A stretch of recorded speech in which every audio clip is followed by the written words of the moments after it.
Hey, baby girl, I'm about to go hop in the shower. When I get out, we head out to the volleyball tournament, okay? Okay. Oh, can I use my the computer? Oh, yeah, of course, baby. Of course. Hey, baby girl. Yeah. Repetition breeds familiarity. Familiarity breeds comfort. Comfort breeds complacency or success. We're going for the latter rather than the former. All right, good deal. Handle business. Okay. Hey, remember you're a beast out there. Act like it. I will. All right. Let me see what he got in these emails. Spam. Overdue bills. Not surprised.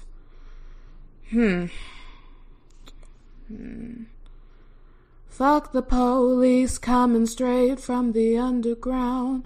Young nigga got it bad 'cause he's broke. What is this? Sarah? Linda?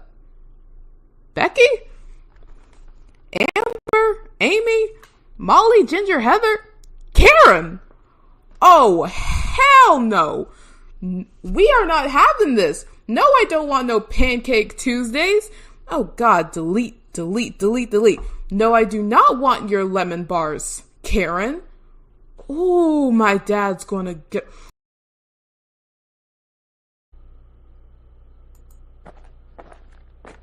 Oh, man, I love the game of golf. It was a beautiful day out here today, wasn't it, baby girl?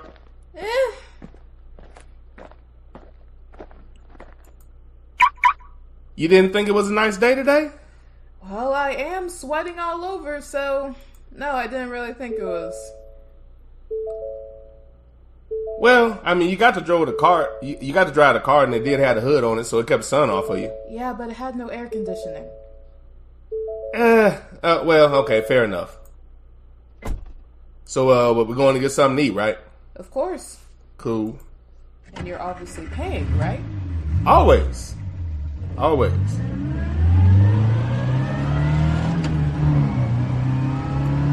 Man, golf is a fun sport.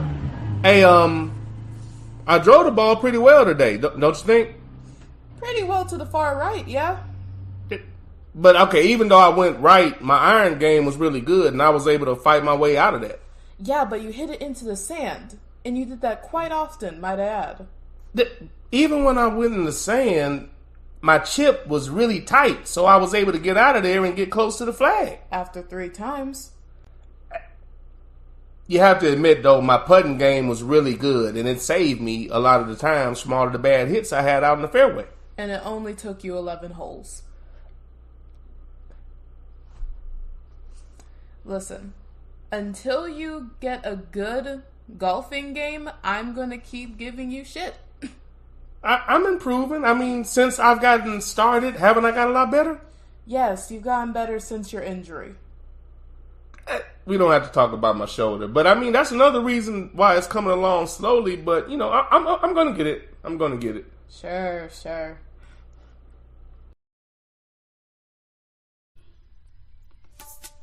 Do you have strong opinions and you're looking for a way to express them? Are you tired of carbon copy sports radio that infests the airwaves? Do you have creative concepts and ideas that you want to share with the world? Then this is not the commercial for you. This commercial is all about Kinko's University. That's right. Kinko's University gets you prepared for the podcasting world when you don't have the chops for it. If you're one of the many people looking to get into podcasting, but you just don't have the skill, Kinko's University is the university for you. I want to do a podcast, but where do I start? And what do I talk about? Kinko's University. Don't worry, here at Kinko's University, the first thing we teach you about is OPP. That's right, other people's perspective. So you can always have something to talk about, getting it from another source.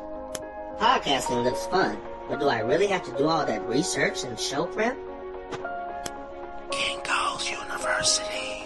Absolutely not. Here at Kinko's, we have classes like No Preparation 101, where we teach you to get around all of that pesky show prep because we know you don't have the time. I wonder what the best time slot is to get the most listeners. Kinko's University. Don't worry, here at Kinko's, we have a class called Recycling Ideas 101, where you can find a time slot that works and just jump in that slot to try to make it happen for yourself. Kinko's University. I want to come up with new content and subject matter, but I'm not that creative.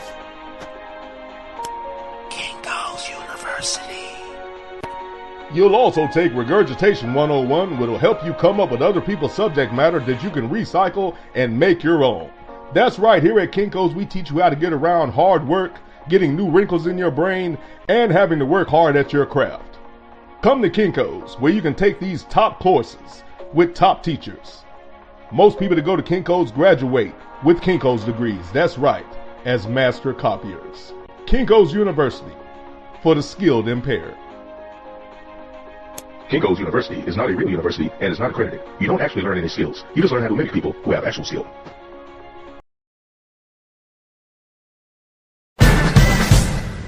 Posting in the Paint with Doc Bell and Amy Blackman. Underground Railroad Show with that ninja. Militant Monday, Spreaker.com. All aboard, have your tickets ready because the train has arrived. Delayed or on time, it's time to get on board.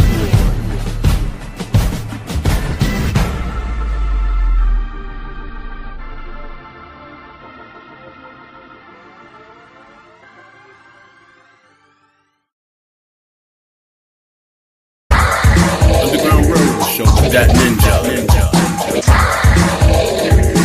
All aboard, have your tickets ready because the train has arrived. Delayed or on time, it's time to get on board.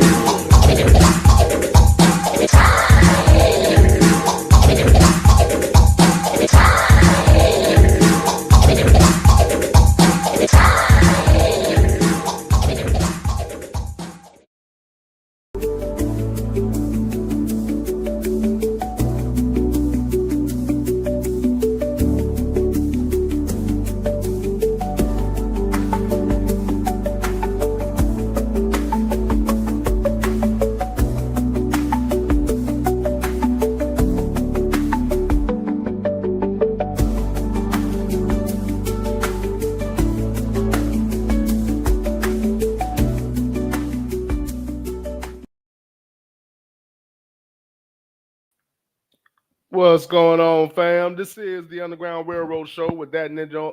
Ooh, I almost said it again. Still stuck on that old format. Thank y'all for coming aboard and rolling with me. Truly appreciate it. I sent the alert out differently this particular trip, and I'm not sure how it went, so I'm kind of monitoring that as I go. I may send it out on the other platform as well just to make sure.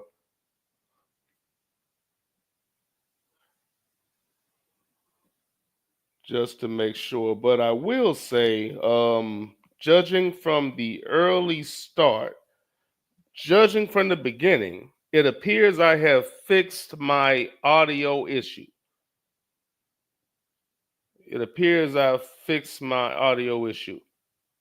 Had a audio issue initially.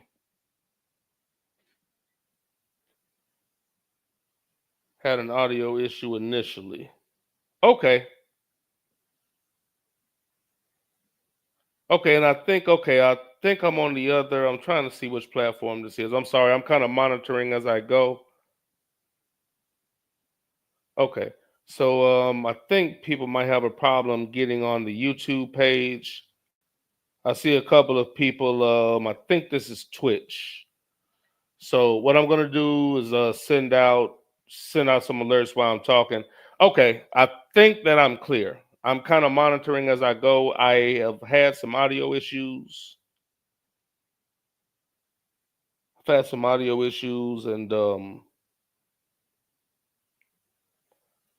it appears I've got those straight. So okay, I should be able to go then. Okay, I should be able to just roll with it. Okay, good deal. So just kind of getting started. I'll tell you what I'll do is I'll reset a couple of things. This is the Underground Railroad Show with that ninja. I've been podcasting. This is my 10th year now. This is a new platform for me. Get this out of my ear. My test run's decent. I'll see how it goes later. But this is a new platform for me. I was on a different platform previously, so kind of getting used to it and had some problems with the audio clarity. I think I've got a hold of it now. So I'm kind of using the chat room as a live test run. just as far as audio clarity. So had some issues with that initially. It appears that I found the it appears that I've managed to solve the main problem with that. So we'll see how that goes. As I'm talking, I'm resetting things. So the purpose of the show, I call it the Underground Railroad Show because I attempt to set free the stories that are buried. I do this because I really I'm not a fan of misinformation. I believe that that's our biggest obstacle. So I simply just try to deal with misinformation. Try to deal with misinformation. Talk about things from a factual standpoint. Try to come to some type of conclusion. I think if we can get rid of all the misinformation and all the things that we waste time talking about just due to a lack of knowledge or a lack of information, it would allow us the time we need to focus on things that actually matter. So that's the entire purpose. I attempt to set free the stories that are buried by the mainstream. I couldn't get what I needed from the mainstream as far as content. I didn't feel that they gave me anything I wanted to hear. So as a result, I just ended up doing a podcast. I just wanted to hear a different perspective. It kind of it's a long story to a degree. It was a lot of us doing podcasts on this other platform, and it just after so well in this past year they got rid of the live feature, hence me having to find a new platform. And it's been an uphill battle to a degree. It's been an uphill battle to a degree, but if we can get this audio clarity straightened out, which I believe I have now, then we can work from here. We can work from here. So we'll see. We'll see. But the entire purpose, and I'm not really big on whatever the storyline is. Sometimes I'll speak on storylines. Sometimes I'll speak on storylines. Sometimes I'll go with whatever the quote unquote hot story is, but 100% of the time I'm probably going to have a different perspective or a different take on it. I'm just not big on what I consider to be low hanging fruit. Most of the time, I don't consider those things to be interesting. So for that reason, I always seem to go a different route. Okay, thank you, sir. I got a little clarification. Okay, so I was kind of checking it out myself, and I was good. I got the clarification from you, so okay, I'm gonna roll with it. It appears that okay, I see you. I see you. You're here on Twitch. I think that the alert I sent out via YouTube didn't necessarily go that well, so I'm just going back through and sending out an alert on Twitch right quick because I don't know if that YouTube alert was working for everybody. Probably not the best thing mentioning that, but it is what it is. Send it out. I send it out on Facebook, YouTube, and Twitch. Trying to make sure I send all the normal. Okay, that should be good enough. Okay, that should be sufficient. All right, do me a favor, anybody to see and share the show for me, and I'm just going to go ahead and roll from here since I actually have audio. It's been a couple of weeks where the audio was so poor, I just didn't even bother doing a show. I last show it ended up being it was odd, that last show on this new platform actually was the most collective chats I've had, which is wild to a degree, but that was the most collective chats I had because the entire time it was initially an audio check. It was simply an audio check. Okay, so it appears that we're solid. Okay, I'm checking. All right, I think we're good. Yeah, okay, nothing. Okay, so we'll stay with Twitch. Nothing seems to be happening here. Okay, let's stay here. It seems to be a problem trying to get on other places. All right, so we're good. All right, so if our audio is clear, man, let's roll with it. Thank you for coming aboard. This is the Underground Railroad Show with that ninja. This is one half of a Militant Monday. As they say, you have to speak things into existence. I'm going to continue to speak about Militant Monday until the yellow one brings himself back to the airwaves on Militant Monday. That's just what it is. That's what it's going to be.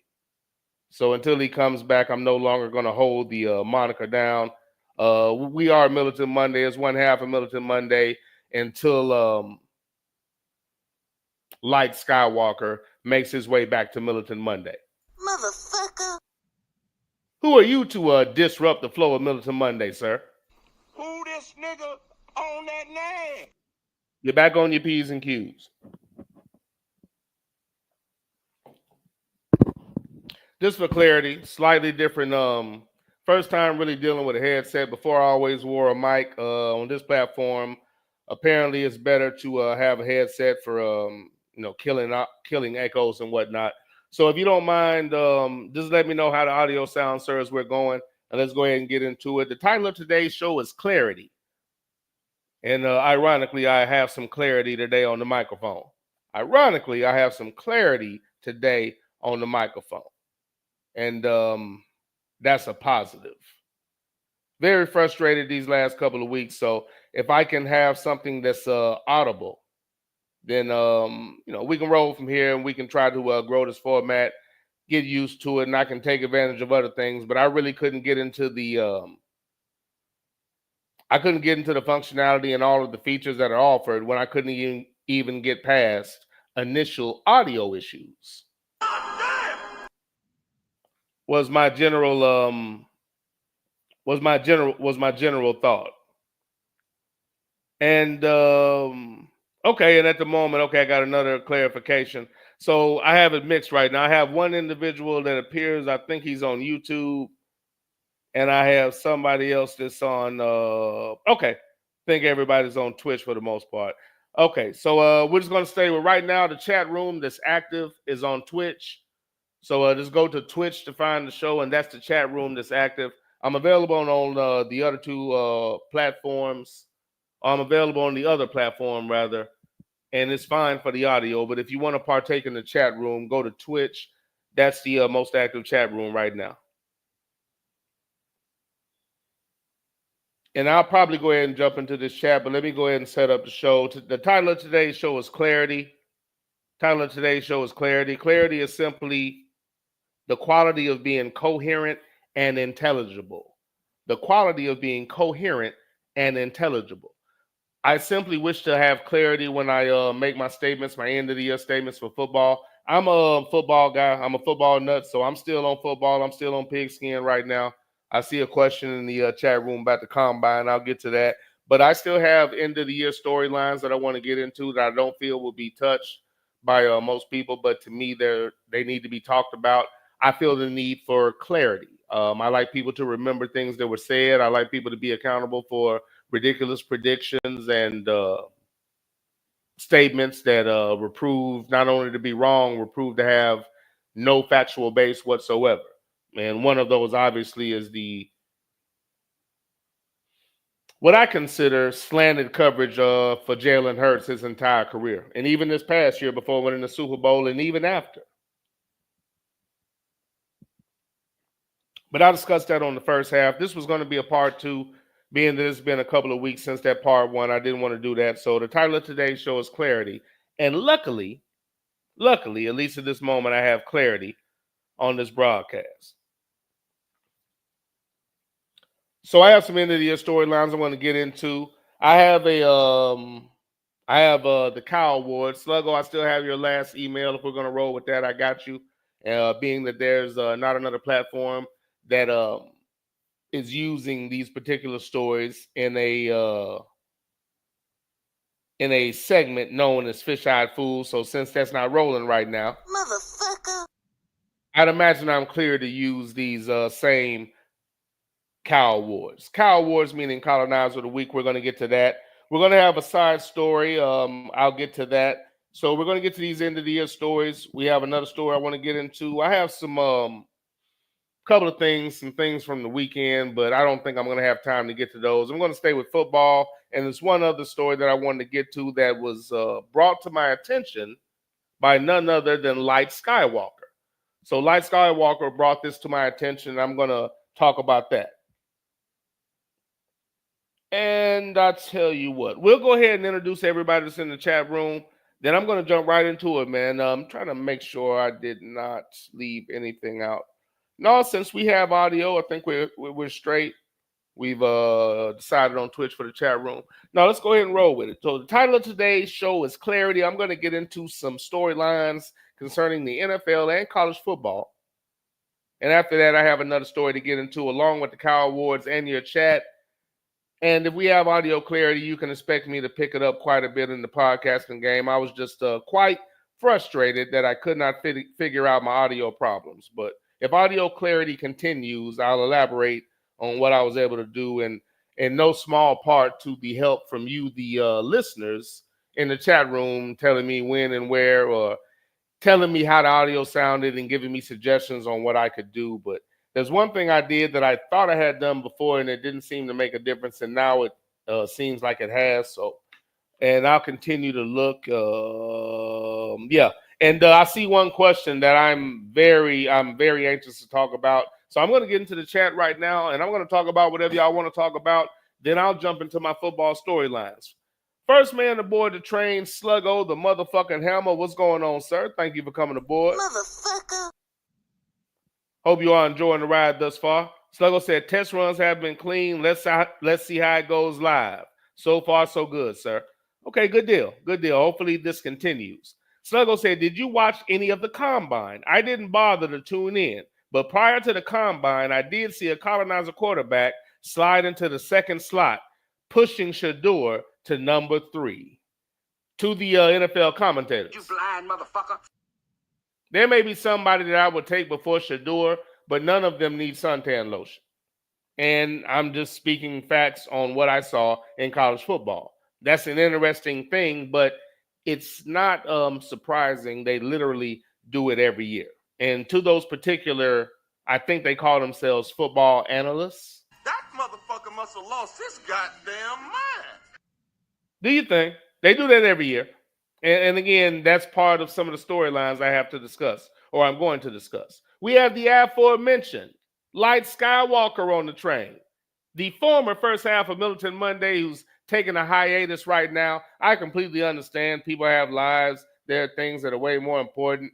I've had problems myself. It is what it is, man. Obviously, I understand. Obviously. Makes perfect sense. And we patiently await this man making his way back to the airwaves. But until then, I'm going to talk this shit. Motherfucker. One half of Militant Monday today. Who this nigga on that name? Light Skywalker said, Kingsford got the Acer rolling tonight. You're funny, sir. Motherfucker. Did you say Acer? That's a lie. That's a goddamn lie. Thank you, sir. ABM said clear on both Twitch and YouTube. Oh, man, let's roll. Let's roll. Still coming aboard the train to his traditional bomb drop for slapping the sauce out of his wife's hands when she tried to apply it to my ribs. True story. Amen, preacher.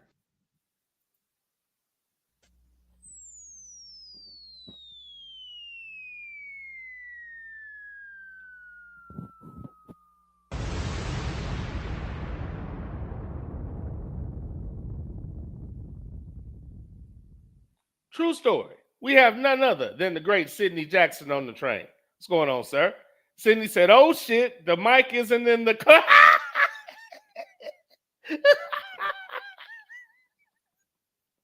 Sidney Jackson said, oh, shit, the mic isn't in the Kamala position anymore. You know what? It's not, sir. It's not in the Kamala position anymore. Who told you that? Nobody had to tell him. He was listening. It's no longer in the Kamala position, sir. And thank you for the reset, because the other saying that was rolling, it had to let up at one point. But sir, the mic is no longer in the Kamala position, and as you just said, sir, and just listen to the unnecessary pause. Because I just don't have the soundboard completely together yet. A completely and totally unnecessary pause. Make sure my memory is right on this one. Okay. I was wondering. Now, I'm not exact on your soundbite, sir, but this is close enough. Sidney Jackson said, oh shit, the mic isn't in the Kamala position anymore. Won't he will?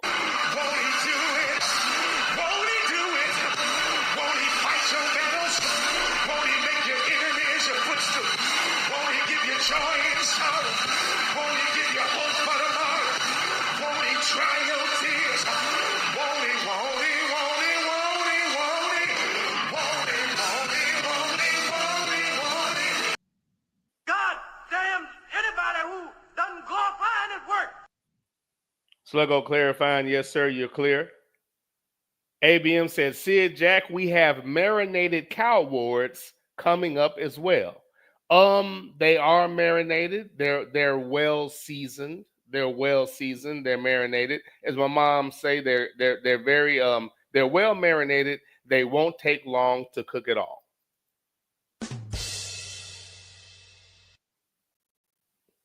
We got Jay Migley on the train.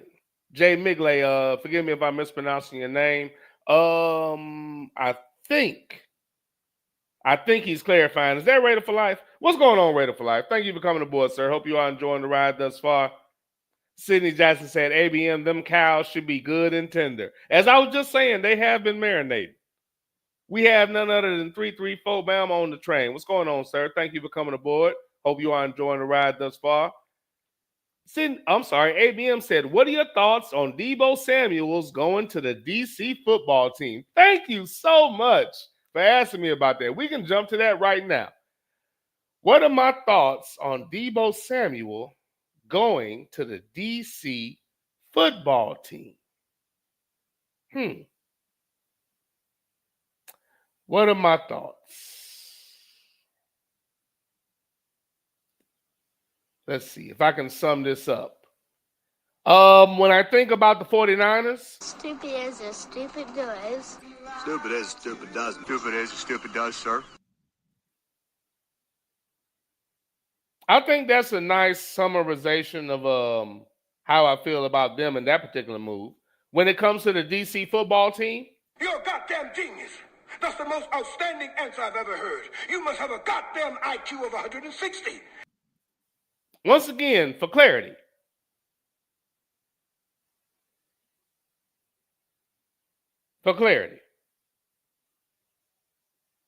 For the 49ers letting go of Deebo Samuel, my advice would have been... Hey, slow down. Watch your speed.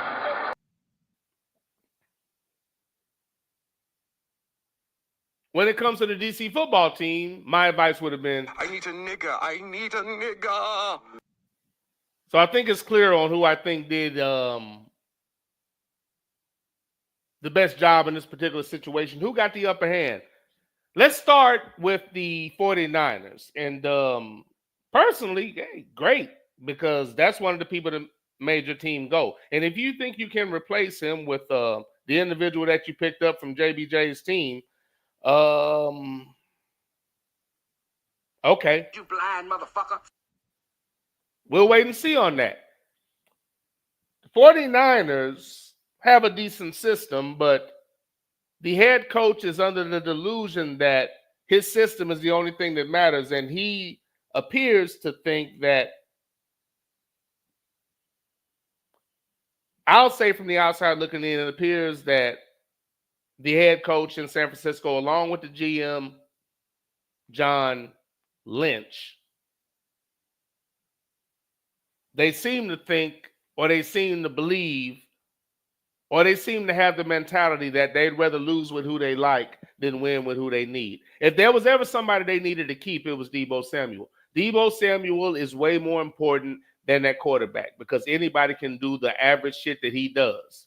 Keep in mind, they had a terrible fucking year that the media just isn't talking about, and nobody else seems to notice. They were picked to go to the Super Bowl. I didn't believe that, but the mainstream did, and all of their sheep and minions did. So if they were wrong about that to that degree, they didn't even win their division. They were damn near last in their division, if I'm not mistaken. So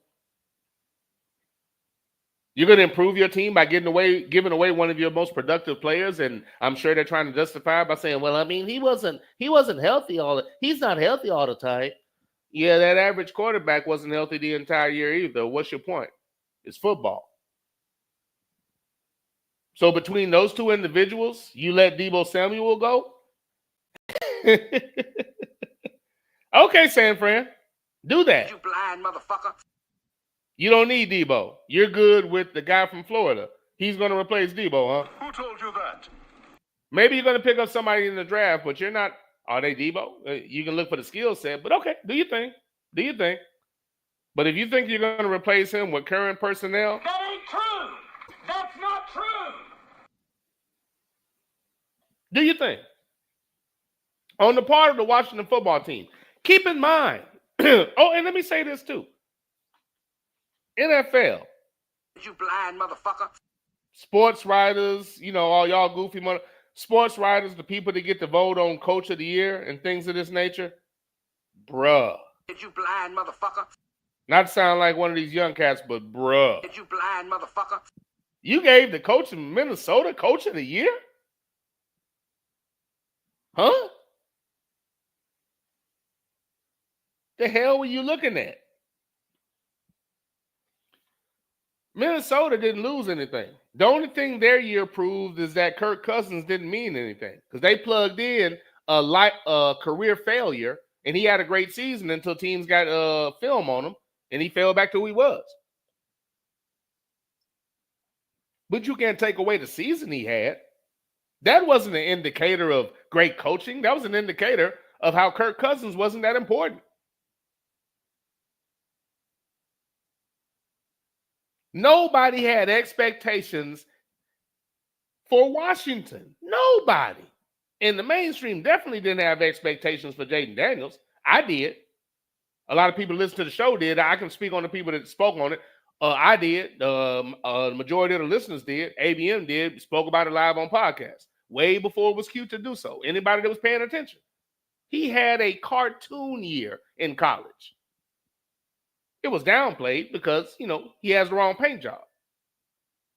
But nobody had expectations for the Washington football team. Dan Quinn not winning coach of the year is on par with being just as egregious as what they did to Lamar Jackson. It's right below it. That's crazy. Giving it to the Minnesota coach was a joke.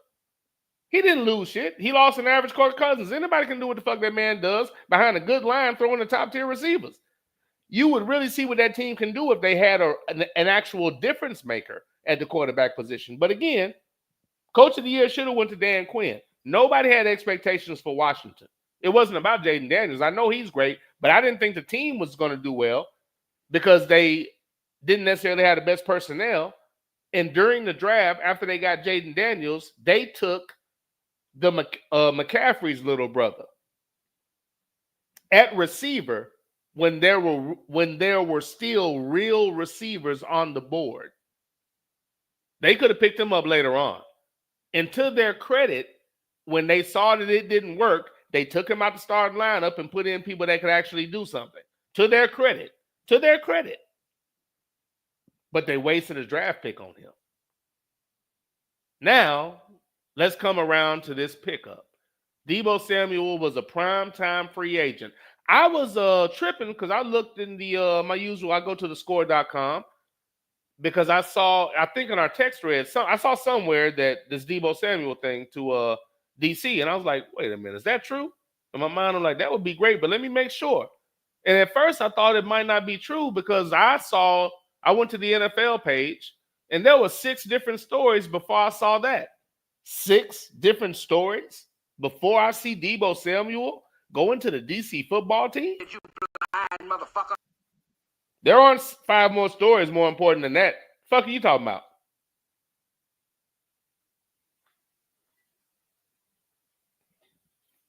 Not only did they not cripple their team by trying to prove that the draft pick was the right pick, they put them on punt returns and let them watch from the sideline, come in on an occasional play. I mean, not only were they playing him earlier in slow down, T. Not only were they playing him early in the year, they were designing plays for him, taking away production. That's what San Francisco's doing to me. These are teams going in different directions. San Francisco continues to do what the DC football team did when they picked up McCaffrey's little brother. They got somebody they liked instead of who they needed, but they immediately recognized that and didn't allow that to cripple their football team. In my humble opinion, I think San Francisco is going to allow that to cripple their football team. But you got a draft coming up. You got free agents. You can do things. But that's an excellent pickup for DC. Excellent pickup. Very productive receiver along with a team that was already productive. And again, they didn't have the best personnel. Already had a great receiver in Terry McLaurin from The Ohio State University. They picked up one of the receivers that the Texans had. Actually, another former Buckeye. They picked him up as well. Noah. think Noah Brown, if I'm not mistaken. But they had very productive receivers. Again, they didn't cripple themselves by trying to force McCaffrey in the lineup. They pulled him out and put in people that could do the job. And they allowed their phenom quarterback to play as opposed to crippling him with a bullshit offense. And I was surprised they had two things to me that were surprises. They had a great O-line that allowed him time to execute the plays, and his ability allowed him everything else. It allowed him to buy time and allowed him to gain yards with his legs. And again, they let him play. Dan Quinn coached up the defense that didn't even necessarily have the players that they're going to be able to pick up during the offseason and in the draft and during free agency. So, again, to me, hands down, Dan Quinn, coach of the year. Nothing was a bigger surprise than Washington. The only thing that stopped them from going to the fucking Super Bowl was Philadelphia and that phenomenal defense. It wasn't even close who was the coach of the year, but excellent pickup for Washington, who already was very productive on offense. Deebo Samuel is going to allow them to do a lot of things. When you have that's not going to allow teams to take away a McLaurin. You can't do that. Pick your poison now. Between that, the guys that they have making their second, their third, their fourth free agency to draft, I really like this pickup for Washington, sir. Excellent pickup. They got one of the top receivers in free agency, and they got somebody that's established, and you know what he can do. And again, Deebo Samuel was doing this with a quarterback that is not as good as Jaden Daniels.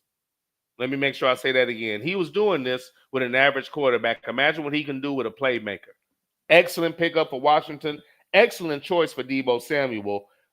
Hands down, easily the best free agent move of the offseason thus far. It's not even close. And I'm shocked that it doesn't seem to be a bigger story. When I heard it talked about earlier, it was glossed over, and it was interesting to me. I won't, because that sounds like some more shit. I won't say that, but anything other than DC picking up a monster receiver and San Francisco being out of their fucking mind, anything other than that being your first thought is interesting to me, and, probably navigated by others, but, do your thing. You blind motherfucker. But excellent for DC, and stupid for 49ers, if you ask me. But, they believe they can plug and play, so we'll see. We'll see.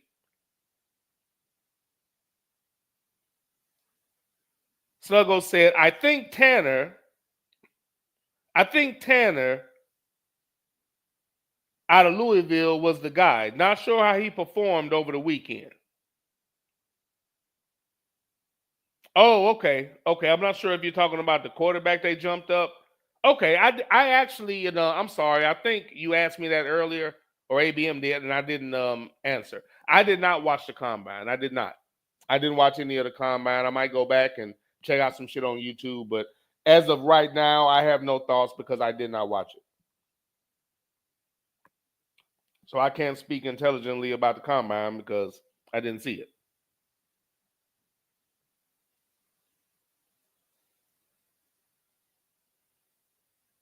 ABM said, I watched about 3 minutes of the combine. I check out this time of year into the draft. Excuse me. I check out this year into the draft commentary because they tear down players and try to invalidate 4 years of tape. Man, let's preach on that. Again, they tear down, I'm just going to be honest with you, they tear down black players. From what I see, they build up. From what I see, people that have shown you what they can do, they always get on there and tell you why they can't. I know you've seen them do it, but I'm going to tell you why they can't do it. And then they turn around and tell you, I know this guy right here didn't do a fucking thing in college, but this motherfucker's going to be great, and let me tell you why. There's no film to support it, but just listen to what I'm telling you. It's the same thing every year, which is why they've lost their credibility for me. But preach, sir, preach. Amen, preacher.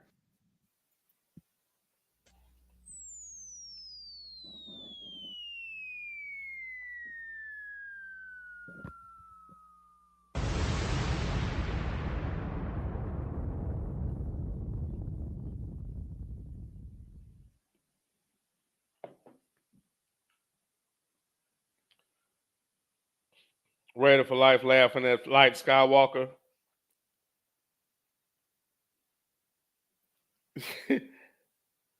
Raiders telling Sydney I have like 6 nicknames. Sluggo said, oh no, he's speaking to somebody. Let's see here where we at. ABM said, Ninja, did you ever think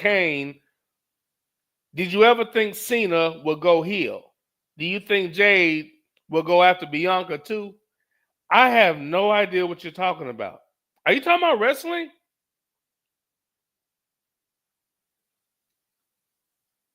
I have no idea what you're talking about, man. You must be talking about wrestling. ABM said, SEC indoor track. Let's check this out. Got a side story if I got time to get to it. ABM said, Ninja, do the 76ers make the play-in tournament with Joel Embiid being shut down for the season? You just asked me a question about round ball.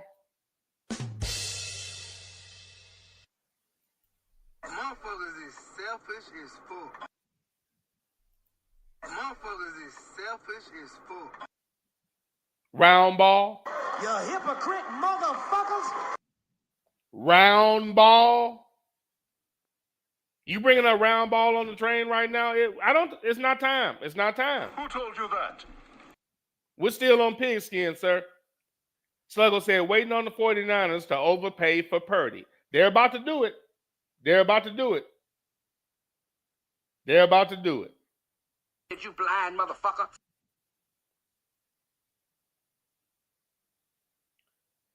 ABM said 49ers are up against the cap. Debo is the first of many they will not be able to keep, especially since they are about to pay Purdy. Again, preach. And again, that's not a smart decision. Anybody can do what Purdy does. That's not somebody you need to pay. And again, the team failed. He had a shitty year. And the only story the mainstream had to talk about, Brock Purdy gifted brand new trucks to his first and second string offensive linemen. What a guy. Okay, that's cute. What about y'all's football predictions? They didn't do a damn thing. They supposed to be the Super Bowl predictions. They didn't even win their division. What about that? Okay, he gave his linemen trucks. Football, anyone? Y'all are talking to me about Bryce Young being a bust in his second year and his third coach. But you don't have nothing to say about a team that has nothing but great players according to your fucking commentary. Fuck out of here. But yeah, ABM, true. Sidney Jackson said, facts, Sluggo, the 49ers window has closed. ABM said 49ers paid everyone and didn't win a chip. Now the budget cuts are due. Facts. Amen, preacher. Raider Fly said, Ninja, can you speak on Chip Kelly being the OC for the Raiders? Yes, I can. Yes, I can. Thank you for bringing it up. I will talk about whatever y'all bring up. That was something that was on the list, and I've spoken about it already, but these are my thoughts, sir. Listen to me very closely, and I'll go ahead and give you this story now. I have it written down right here, and yes, I wrote it down, ABM. I like to write shit down. Do you know what Ohio State and the Philadelphia Eagles have in common outside of winning the championships in their respective leagues? Do you know what they have in common? Both of these teams have a chance to be better offensively because both had underachieving offensive coordinators. That was one of the things I was going to cover. Chip Kelly did not have a good year, Raider for Life. He did not have a good year. He quit on his team way past time to make those types of decisions. And all the media did was make excuses for him. A media that tried to destroy Kelvin Sampson over a couple of text messages talking about what a terrible guy he was. I would never hire him to coach my team. Meanwhile, when Rick Pitino impregnated a waitress under a table in less than 13 seconds, later threatened her with cement shoes if she didn't get rid of the baby, and in the end, he sued her for blackmail. The media didn't cover any of that. He continued to coach. But Kelvin Sampson got around-the-clock coverage for text messages. Double back to Chip Kelly quitting on his fucking team after the fact, quitting being a head coach to be an OC for a team in the same division because you didn't want to take an ass whooping. He did a terrible year for the slow down, T, not a terrible year. He had a terrible year and did a terrible job for the entire season. We underachieved with some of the best talent in the country, and we turned it on in the playoffs. To quote Sluggo, deductive reasoning tells me that some other entity, some other influence happened that allowed him to change his mind, because that goofy ass article I saw that said after the Michigan game, Chip Kelly realizes he needs to change some things or something to that effect. What type of apologetic bullshit is this? He quits on his team, does a terrible job, and you're still kissing his ass? We did not have a great year. We had a great playoff. I tend to believe that an outside influence, whether it be the head coach, whether it be Hartline, an outside influence had to have gotten in his ear, because I don't know how you can go through an entire fucking college football season and in the end decide, maybe I should do something different. That's called not doing your fucking job.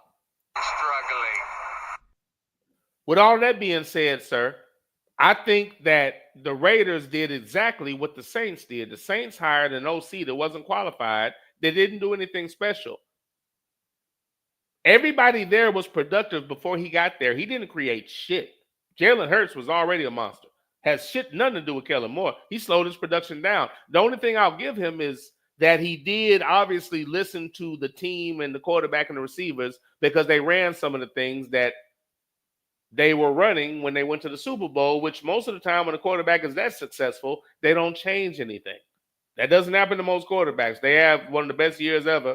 They outplayed Mahomes in the Super Bowl. The defense lets them down. Then when they lose the coach, let's change the offense. That doesn't make any damn sense. But point being, the Saints, that was a terrible hire. Kellen Moore is not a good, never was a great OC, and he's definitely not qualified to be a head coach. It's insulting with an Eric Bieniemy and a Byron Leftwich out there. Secondly, the other side of that coin, the reason why I was comparing Ohio State and Philadelphia, and the reason I think they can be better, Chip Kelly also was not qualified. We didn't have a great year. We had a great playoff. And I find it hard to believe that he went through the entire season never seeing the need to make any adjustments, and in the end, he had a motherfucking epiphany. And this is who you hired to be a head coach? Somebody that had a subpar season with top-tier talent, a fucking quitter, somebody that will jump to the next thing as soon as it suits them. There's a reason I buried my Raider fandom, exhumed it, buried it again, poured lime on it, and set it ablaze. I think that was one of the dumbest possible hires y'all could have made, sir. But I don't think I'm surprised after watching y'all fire a ninja after 1 year either. So, I mean, I think it's a terrible hire. If you listen to anything I've been saying the entire time, I've been consistent. He's had a terrible year. We had a great playoff, and I find it hard to believe. Even if it was all him, why did it take you that long to come around? That's lazy, that's dumb coaching, or that's outside influence of the coach saying, you need to change something. Everything we ran against that school up north, they knew it was coming. That's my OC. We playing the biggest game of the year against our rival, and they were ready for every play because you changed nothing. And that motherfucker gets an OC job after quitting on one team, jumping to us with great talent, underachieving, and y'all hire him to be an OC, and it just gets glossed over by the melanin deficient media. Okay. Dumb hire in short, sir. Terrible hire. One of the worst hires y'all could have made, in my humble opinion. Sluggo said, apparently Minnesota's coach is the quarterback whisperer, which is why Cousins looked good enough to finesse the Falcons, and Sam Darnold is about to finesse another team if Minnesota doesn't re-sign him. They have a good offense. They have top-tier talent, and if he was a smarter play caller, they might be able to do more. But I watched him every year with Kirk Cousins, who is one of his best friends, by the way. I watched him not give the ball to the running back, force the ball in the air to try to make his quarterback look good, and cost his team the game. I watched him do that 3 years straight in the playoffs with a great team. Man, you sorry. Man, you sorry. Teams that were good enough to win it all. Oh, you almost had it. You gotta be quicker than that. So as an offensive unit, as far as strategy, instead of being smart, giving the ball to your running back, they wanted to make stars out of who they liked. He'd rather lose with who he liked and win with who we need, and that's why Minnesota has failed for the last 3 years or so. They were trying to win in a certain way. That's the problem with the Shanahan motherfucking San Francisco. It is what it is. You rotten bums! You're all garbage! All of you! Interesting.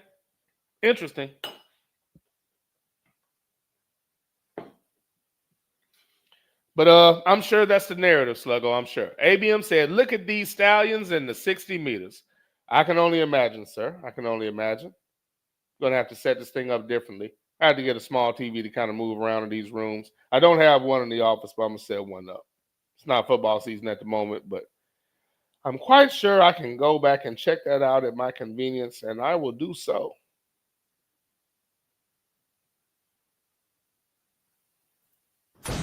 Amen, preacher. ABM said, Sluggo, Minnesota also has elite skill position talent, which helps that coach immensely. Facts. Amen, preacher.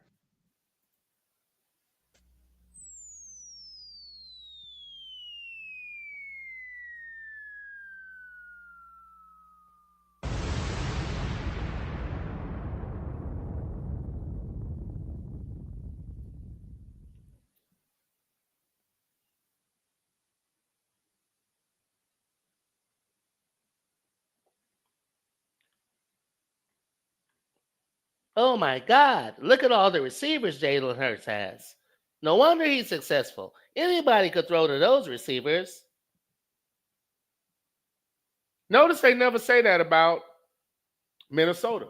They never say that about Cincinnati or every other team that has good receivers, because that's the only way those type of quarterbacks can be productive in the first place. Some of them have those type of receivers and they still can't do anything. Look at Justin Herbert. He had top tier receivers for years. He couldn't do shit. The commentary is interesting. But great point there, ABM. Great point. We got Cedric Galloway on the train. What's going on, sir? Thank you for coming aboard, man. Hope you're enjoying the ride thus far. And there's always one. Sluggo said, yes, Tanner is the quarterback that came out of nowhere. Okay. I'd be surprised if he's not a colonizer. Ninjas don't usually come out of nowhere. But they do that every year, though. Not surprising. ABM said teams also put negative reports. Yeah, this is true as well. To trick other teams into passing on elite players and letting them fall. The most recent case of the best players regardless of position was Jalen Carter with the Philadelphia Eagles. Again, preach. Amen, preacher. They said he had red flags because of some arbitrary bullshit. And you know what? Since you brought that up, I'm going to bring up something else. Great point. Let's drop a bomb, and I'm going to bring up another point as we go. Since y'all are bringing it up, I'll just bring up my points as y'all go. Great point. Let me bring up something.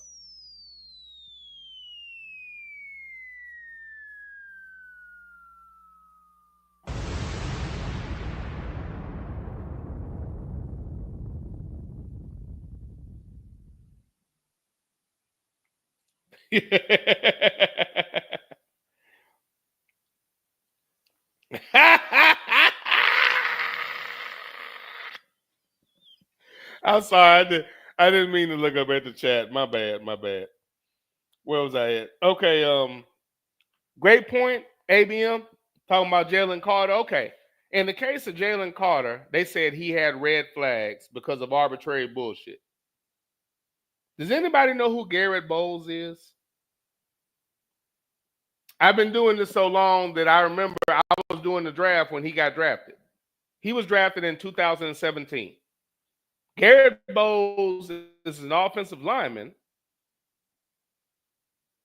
for the Denver Broncos. Garrett Bowles has been playing since 2017, so that makes him an 8-year player now, 8-year player.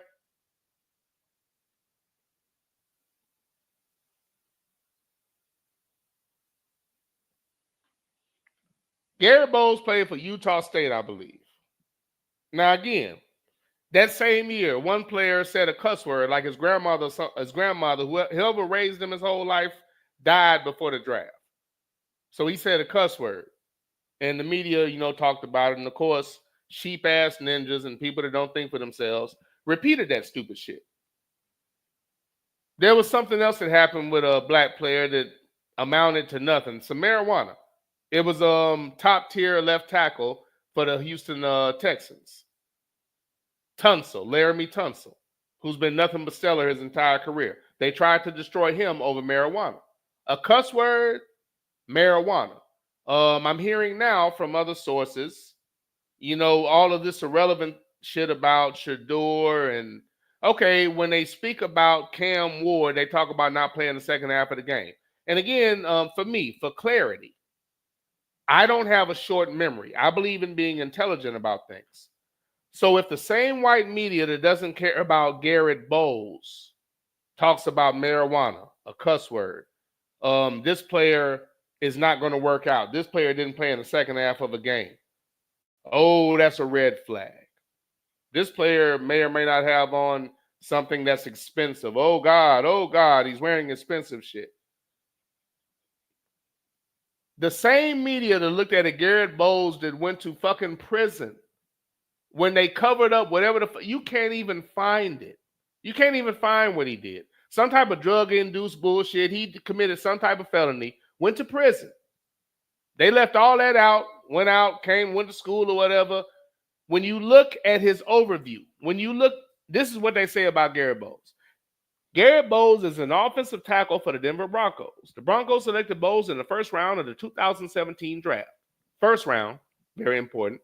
In his college career, he played for the Utah Utes and the Snow College Badgers. Bowles has started every game he's played for Denver, totaling 99 games. He's from Leah, Utah, and went to Westlake High School. After his junior year, he declared for the NFL draft. That's it. He's a felon. Now, I'm not saying that he shouldn't get a chance. I'm saying he gets that chance because he's white. If a black player does nothing, you have, of course, the clear people. What else are they going to do? That's what you do when you hate people. But you have sheep and parrots who don't remember again, for clarity, I don't focus on what I consider to be low-hanging fruit and, quite frankly, dumb stories that are focused on ninjas just because they're ninjas, when I know that a felon got absolutely no coverage. They covered it up. He carried his child with him. Anytime a black player does that, they say he's trying to hide from the media. They didn't talk about anything that he did. And in the exact same draft where they were ignoring a felon, they shitted on two black players, one for cussing after his fucking grandma that raised him his whole life died, and another one because he smoked marijuana. They tried to destroy their status. He got drafted in the first round, and not one day before or since had they said anything about him being a goddamn felon. So again, when I talk about black and white players, I do it because there's evidence of it. So you can disagree, but don't simplify my shit with all the simple-minded shit that most sheep do. I actually think the evidence in their actions tell me they only see color. They project that's us. But through their actions, that's all they care about. That's why a felon can get drafted with no coverage. But if you say a cuss word, they spend an hour saying, I don't know if he's going to be a good player. He cussed at the draft. And then I have to look at black people repeat that because so many of us don't think for ourselves. You should at least be smart enough to say, wow, if they didn't care about Garrett Bowles going to prison, I wonder why a cuss word bothers them. Again, you have to understand what that means. Black words have always meant more than white actions. I can say that because their actions clarify it. That's not on me, that's on them. You know, go talk to your parents, tell them to raise you better, have a seance, do something. It's not on me. But because I have a long memory for clarity, that's why I think the way that I think, because their actions tell me so. It's like people don't remember what they do from year to year. But people that function like that from year to year shouldn't have the benefit of a doubt. They don't deserve it. But Garrett Bowles actually committed a real crime, and there was nothing. So that's the reason why when things like this come up, and these bullshit low-hanging fruit stories that are supposed to be reasons and red flags, as you just spoke about with Jalen Carter, I don't pull punches. I say what it is. I'm just giving you clarity as to why I say what I say. I'm not just talking. The evidence proves that. I'm just shocked and disgusted that it doesn't matter what they do. Most black people still go to them and, oh, please tell me what to think, sir. I kind of think you're a motherfucking fool for, you can watch them, but I truly think you're a goddamn fool, and I'm not going to say anything less than that. You're a goddamn fool for watching them and parroting what they say. There's no way you're intelligent and you do that, because there couldn't be a more unreliable source than these so-called football experts. Again, prison's cool, but don't you dare cuss. Did you smoke weed? You can't do that. Oh, okay, man, whatever, man. And that's a very small example, but again, I'm just giving credence to my opinion that the only reason people get upset about things is because, quite frankly, these clear people get on TV and the ninjas that they hire get on TV and they tell you to. If that wasn't the case, then you would know about a Garrett Bowles and it would mean something to you. If you've ever discussed, everybody remembers that draft. I can't remember the ninja that cussed, but they really went on a rant about how he might not be the best player. He doesn't make good decisions. He cussed. But the cracker that went to prison, that doesn't mean anything. And again, keep in mind, I think he should get the chance to play. But I do notice that horrific white actions are perfectly fine, but if a ninja says something that offends clear America, true or not, he's held to the standard of a white felon. Quite frankly, a white felon is better off. Again, their actions, not my words.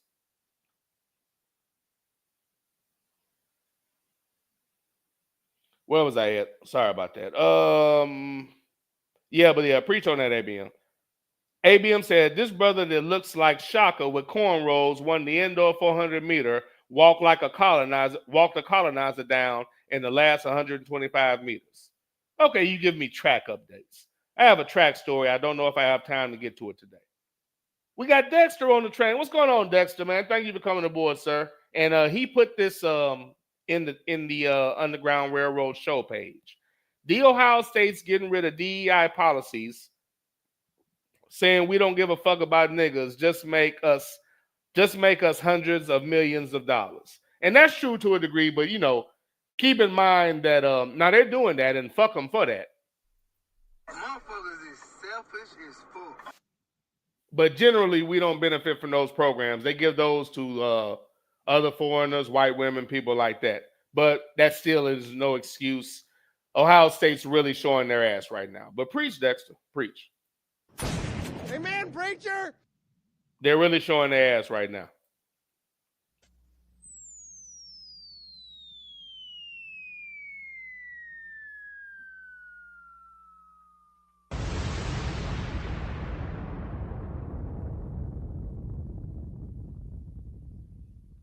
And sir, preach, Dexter, on this next chat, sir, I didn't say that. But again, let me repeat this, what Dexter said. The Ohio State's getting rid of DEI policies, saying we don't give a fuck about niggas. Just make us hundreds of millions of dollars. Again, I agree. Sluggo said Seaman shoes. I didn't say that. Sluggo said Seaman shoes. Who told you that? Had to misspell that to get it past the chat police. Oh, so you couldn't put... Okay, I got you now. I thought you was being funny. But yeah, that's what he said. But Sluggo's saying, it's Rick Pitino's quote, cement shoes.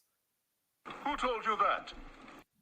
Had to misspell it to get it past the chat police. Sluggo. You're a goddamn genius. That's the most outstanding answer I've ever heard. You must have a goddamn IQ of 160.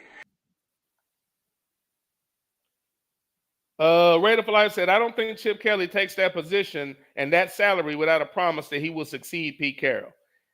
I'm going to be honest, man. I'm not big on speculation. And I'll be honest, if they're floating that story out there, that's just, I'm not saying that that's where you're getting it from, but that just sounds like something they'd say. I mean, they've been doing the same shit for years. To me, that's just par for the course. Who knows? If that's the case, that just proves my point. It doesn't matter how much a white dude fails, he just gets another job.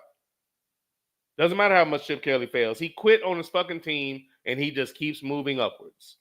Anything instead of hiring qualified black coaches. Eric Bieniemy being a running back coach right now is fucking insulting. I'm so glad my audio is working because, truth be told... That's got me, man. I don't got no control over it, man. I try to kick, man. Shit just be calling me, man. I just gotta go to it. Need help, man. Not being able to express myself has been a bitch. Shit, that's got me, man. I don't got no control over it, man. I try to kick, man. Shit just be calling me, man. I just gotta go to it. Need help, man. ABM said Antonio Pierce got fired. Wow, I didn't see that coming. Who told you that? Okay, I know you said it was going to happen, man, but damn, I know.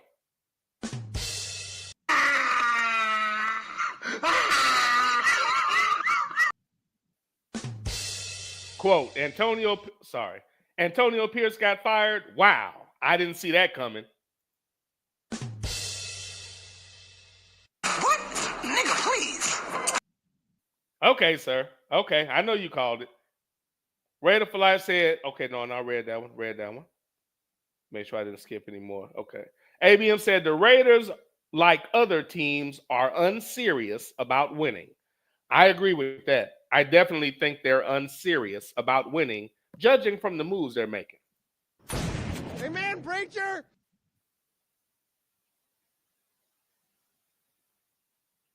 ABM said if the Eagles trade for Myles Garrett, then their GM, Howie Roseman, should get immediate induction into the Pro Football Hall of Fame. Amen, preacher. Hey, man, Myles Garrett on the motherfucking Eagles.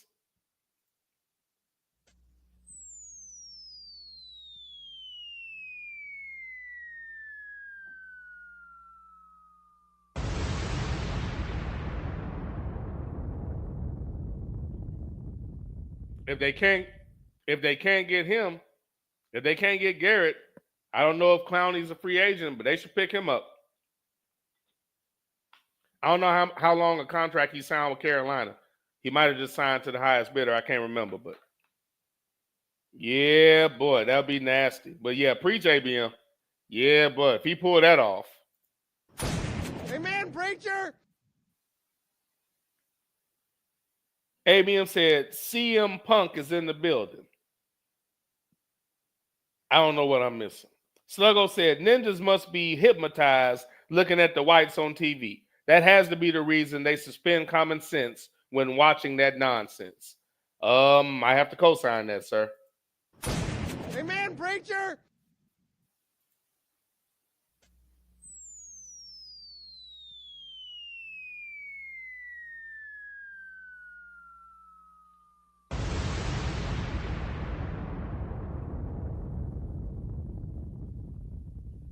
Sluggo said ninjas are fifth on the DEI list. Cancel that ish. Pretty much. Raiderfly said, just my opinion, Ninja. Hope it's not the case. No, I'm not trying to be dismissive, but it's like for me, man, look, I didn't bury my fandom for nothing. Like all of this, I could see this coming, and they had already done shit that was similar. So it's just, I've spent my energy. It's just like the shit that that negative fucking 47's doing. I don't even have any energy for it. My energy was spent ahead of time asking all the people that pretended like they cared why you aren't talking to all of your good white friends and making sure they don't make the wrong decision. So after this fact, all this false indignation after the fact, this annoys me. I wasn't trying to be dismissive. I know it come off as that, but all I was really saying is that I've kind of spent my wheels already. Like I didn't bury my fandom willy-nilly, man. They were wilding, and this shit is only getting worse. They were wilding, and this shit's only getting worse, man. But again, if they say that, if they do that, sir, it just makes me feel good about my decision, truth be told.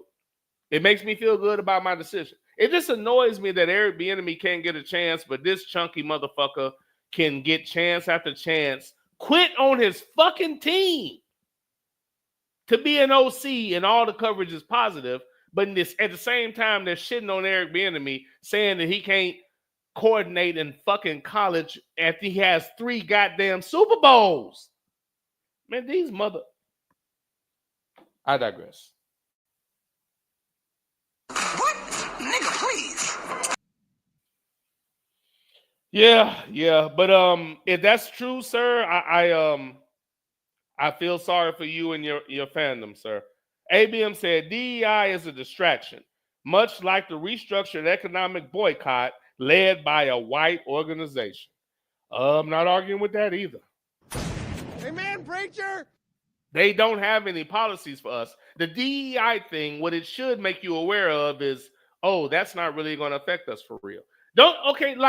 Think about like the Great Depression and all that shit back in the day. That was the Great White Depression. There was nothing worse than what we were going through before. That depression was on those motherfuckers. That wasn't on us. We were doing just fine in comparison and considering. So I mean, again, when America gets sick, black people get the flu, but we persevere much better. We don't have that type of suicide rate. And the suicides they claiming that the suicides lately, you know what? I digress. I'm going on a rant, but it's a distraction. Those things really don't benefit us. What it should lead you to think about is why don't we have any programs for us, not minorities and all these cute ass words that make clear people comfortable, black people.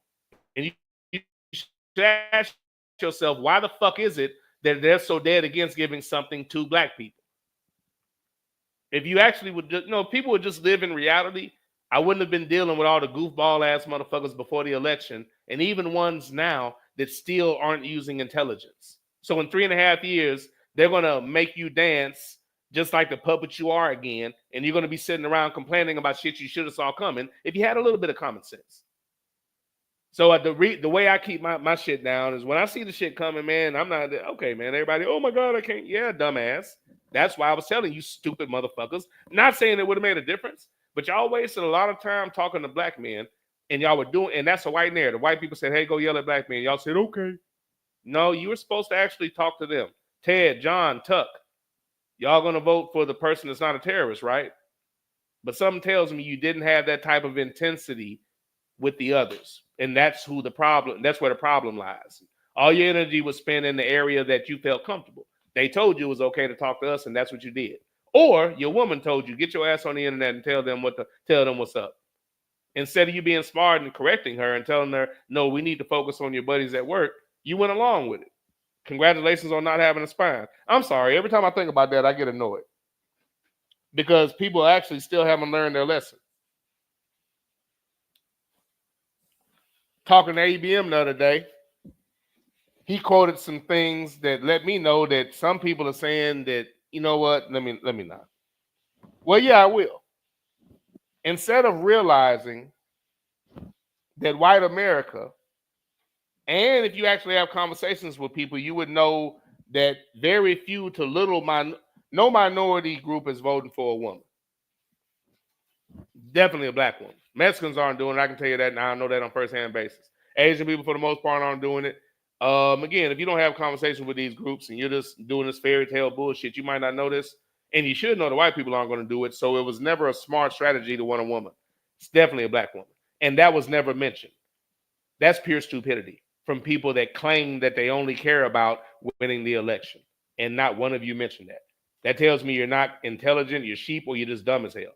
Somebody should have been saying why we running the woman. Instead, y'all were too scared to say that because you live in a fairy tale world, which is why I hate misinformation.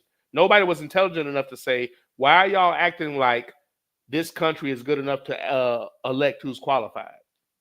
If you believe that, you're not paying attention. It was dumb from the fucking beginning. It's not about who's qualified. We live with psychopaths. Let me say it again. We live with psychopaths. I'm judging by actions. Who did they elect? What did they do when they didn't get their way? Psychopaths.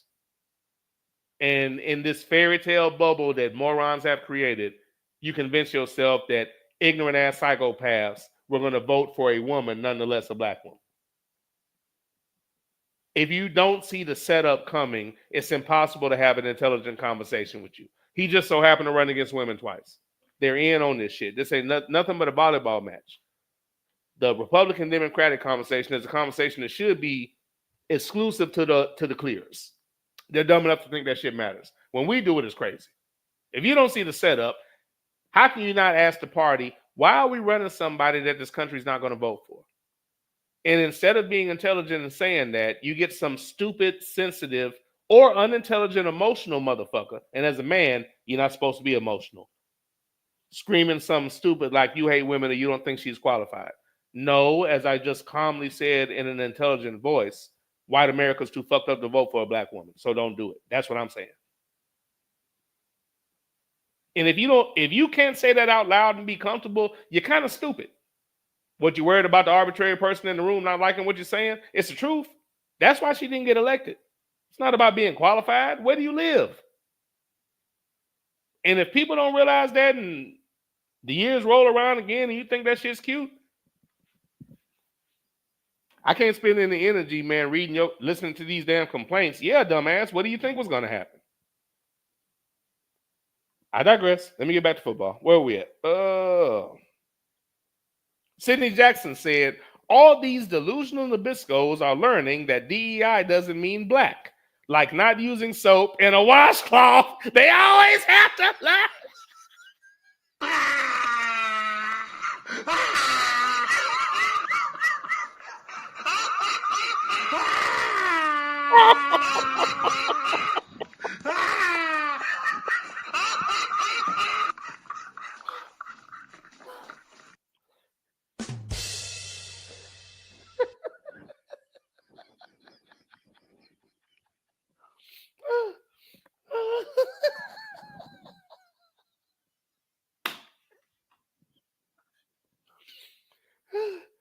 Sidney Jackson said all these delusional Nabiscos are learning that DEI doesn't mean black. Like not using soap and a washcloth. They always have to learn the hard way.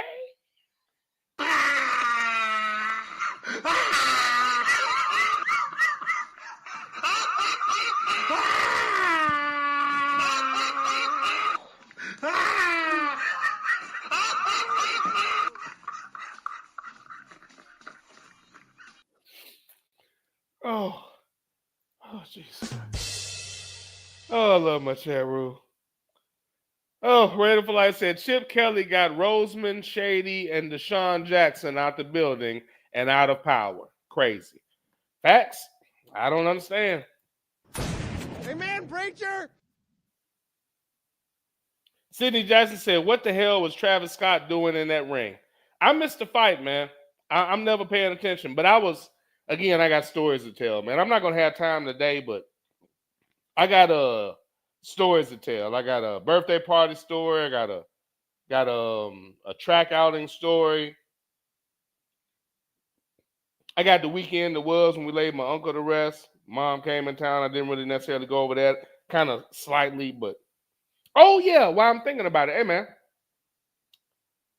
Moms, I mentioned this before, but tomorrow, 9:30, Moms is having surgery on her foot. I was going to shoot up there. She called me today. Now, don't be coming up here. I'm good. Your brother here. I got all types of people and all that stuff. I don't know. Nobody listening to shit. Hey, but for those that do, send a shout out and or a prayer for Mom. She's going to have surgery tomorrow, 9:30 on her foot. Slow, little recovery period and all of that, but she's gonna be set up, got her meds and everything, got her groceries, got people gonna be coming over, people sending food, stuff like that. She's gonna be still for at least 3 or 4 weeks, something like that, at least 3 weeks. So I'll let her have it initially, but it's not gonna be too long. But give her a little shout out, man, for those who do that. Not appreciate it. This is the Underground Railroad Show hosted by your boy that Ninja, one half of Militant Monday. Let's finish up with the chat, man. Then I'll get into these other things that y'all have not brought up yet. Sidney Jackson, you a damn fool. Sidney Jackson said, no, okay. I didn't see the fight. ABM said, ABM, I think I may know one of his songs, and it's from a video game. Travis Scott. Oh, that's one of them singer dudes. Oh, he was in a boxing ring or something. Would he bring the fighter out or some shit? Appreciate it, Sluggo. Sidney said, facts, Raider. Chip Kelly almost destroyed my team. At least the owner corrected his mistake quickly. Yeah, facts. Appreciate it, everybody, man. Appreciate it. All right, man, let's go ahead and get into it. All right, Derek Carr. Derek Carr for the New Orleans Saints. Got a complete pass on a subpar year. Once again, injury-riddled season. The Saints started out strong and fell off like new Coke. They've compounded these problems by hiring the unqualified Kellen Moore. The very thin resume having Kellen Moore. Again, the Eagles went to a Super Bowl before him. Jalen Hurts had an outstanding game in all phases. He didn't create anything in Philadelphia. He just got on a winning train, as people like him tend to be able to do.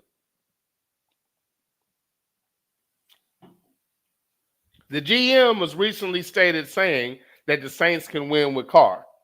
Now, that doesn't necessarily mean they're going to stick with him, but they should be seeing great English. Their goal should be seeing what they have in Spencer Rattler, maybe picking up a free agent, maybe looking in the draft if you want to do so. But I would see what I have in a Spencer Rattler. But again, I don't think the Saints made a very good decision with that pick at coach. So with Derek Carr not being, again, Bryce Young, 2 games into a second year, third coach, and the media narrative is Bryce Young is a bust. He can't play. And again, this is a narrative they put out there for people that don't play football, and they say stupid shit like he's lost confidence and all the things you can't see, some shit that they just say. You know, you can just tell. And people that don't play football believe stupid shit like that. Like when they say he doesn't know how to take a snap from center. People that have actually played realize how dumb all that shit is. But if you know something about football, Bryce Young didn't play in high school and at Alabama and play at a top level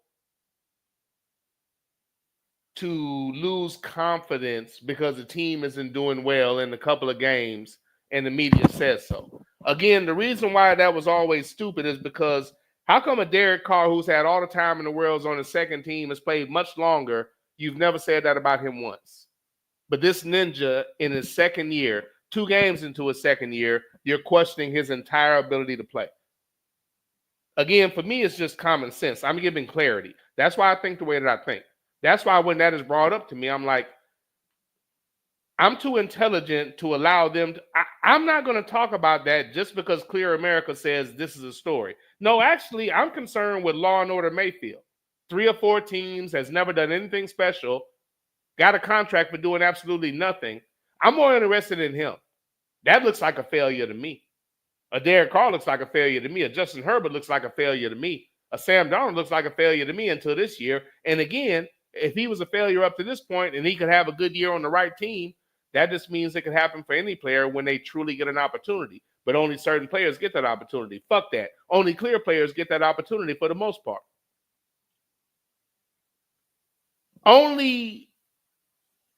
You will never see a clear person on a Hall of Fame pace get his career yanked from him. That only happens to ninjas. I digress. Back to what we're talking about.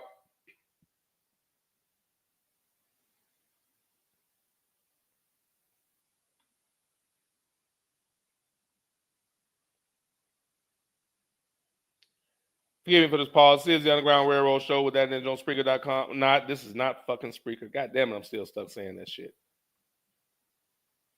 Where was I at? Okay. I was talking about Derek Carr's ass. Now with Derek Carr again, getting a complete and total pass, but the same media that's giving them a pass is talking about a man in his second year, 2 games into it, with a coach that was looking to bench him again for another clear failure that has never done shit. At no point in Andy Dalton's career has he been told he's a fucking failure, he's a bust, get the fuck out of the league. But they're trying to do that to the ninja on the other side, 2 games into his second year. Again, to me, if you have just a little bit of fucking common sense, you dismiss that story and talk about something that actually promotes that is actually based in fact. Talking about Derek Carr's career can be based in fact. He's had a while. Justin Herbert, you can talk about them. You can talk about Law and Order Mayfield. You can talk about Darnold. All these people that played for a while have been on multiple teams. That makes sense. It's stupid to talk about Bryce Young. That simple. I don't understand. Just because they bring something up, everybody acts like you have to discuss it. Treat them the way you treat most ninjas. Dismiss the shit. It's dumb. I don't understand. It doesn't matter how dumb the subject matter is. These motherfuckers bring up. Everybody feels like there's a gun to their head and they have to talk about it. Shit's crazy to me. I remember being in a space where I was saying, hey, Peyton Manning raped somebody. There was a big ass special on a national program on it last night. Do y'all care to talk about it? No. But when there was speculation about Bill Cosby, everybody was screaming at the top of their lungs. And until black people get smart enough to not care so much about what the clear people think about us, we'll never be shit. Until you dismiss them like you dismiss the average ninja, we'll never be shit. Honestly, as a black person, I'm just saying this as a public service announcement. There are very few, no, there are none. There is not one mainstream program you should listen to and take seriously. Not if you're paying attention. But most of us have this disease where we can't wait to be happy about bad things happening to people that look like us. And I'm just not fucked up like that. I had good parents. I don't know what else to say. I don't know what other evidence. Again, when I'm speaking about this, I'm giving you evidence. I love to see evidence to the contrary as to why you should actually believe what these goofy motherfuckers say. They're not even trying to show. They're not even trying to hide the fact that they're biased, or either they just don't understand sports. They're not even trying to hide it. And no matter what they do and say, they don't lose credibility. They've raised up some other no-name person to the top of the damn list. Never showed you anything in college, but he's great because we say so. It's the same shit every damn year. Speaking of which, another good thing about having audio clarity, at this point, I'm trying to remember the proper number. It's either the 8th or the 9th annual draft show is coming up. And I will be joined again by my co-host, the Angry Black Man. We'll figure out the proper way to use the platform. The other thing about this platform is I should have no problem at all adding somebody. So that shouldn't be an issue at all. We'll definitely work on it ahead of time to make sure we're good, but shouldn't be a problem at all. Shouldn't be a problem at all. But Derek Carr, again, another narrative and storyline overlooked, a quarterback that should be getting talked about ad nauseum. If you're talking about Bryce Young in his second year, Derek Carr should be getting destroyed. And he should be starting Spencer Rattler, the same way they're anxious to start all of these other mediocre quarterbacks that were drafted in the first round. So before I go on a rant about that, let me continue. Dennis Allen, failed-ass Saints coach. Again, quietly failed, quietly fired, quietly on another team, being an OC or some shit like that. Where's the goddamn criticism? They were shitting on Eric Bieniemy going to be a coordinator in college. This motherfucker started out the year being an idiot, ended the year being a goddamn idiot, got fired, and at no point was he ever in the goddamn newsreel. Another quiet failure that will once again get another damn job, and he might be good at coaching defense, but he's never been shit as a head coach. But it will never be said by the same mainstream media that tells you that Mike Tomlin's going to be fired every goddamn year. But of course, it's based on football. Don't got nothing to do with color. What? Nigga, please. Mike Tomlin should get fired. They never said shit about Dennis Allen. Not one fucking word all year. But he got fired. Matter of fact, every white coach that gets fired, there's never a precursor. They didn't tell you that Danny Dimes was going to be released as a white quarterback. There was never any negative press. Just all of a sudden, he's released. And the only follow-up story is he should go here. But Bryce Young is a goddamn failure. I don't know. I can't call you intelligent for listening to the media. You can watch it, but to believe them, let me play you their motto. White man just a joy to be around. They smell like lemon juice and pledge furniture cleaner.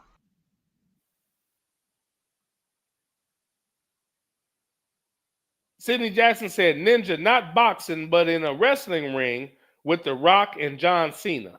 Wrestling? Hey, man, y'all in this wrestling shit. Hey, man, I'm not even explaining myself anymore. I don't watch wrestling anymore. I haven't watched wrestling in 20 plus years. You rotten bubs! You're all garbage! All of you! Fucking wrestling. Sluggo said, facts, Ninja. A ninja would never get to play with 4 or 5 teams in a starter role to get it figured out, and even then, it's mediocre at best. Again, facts. Facts. That's only afforded certain people. And most people don't notice. Again, I don't know, man.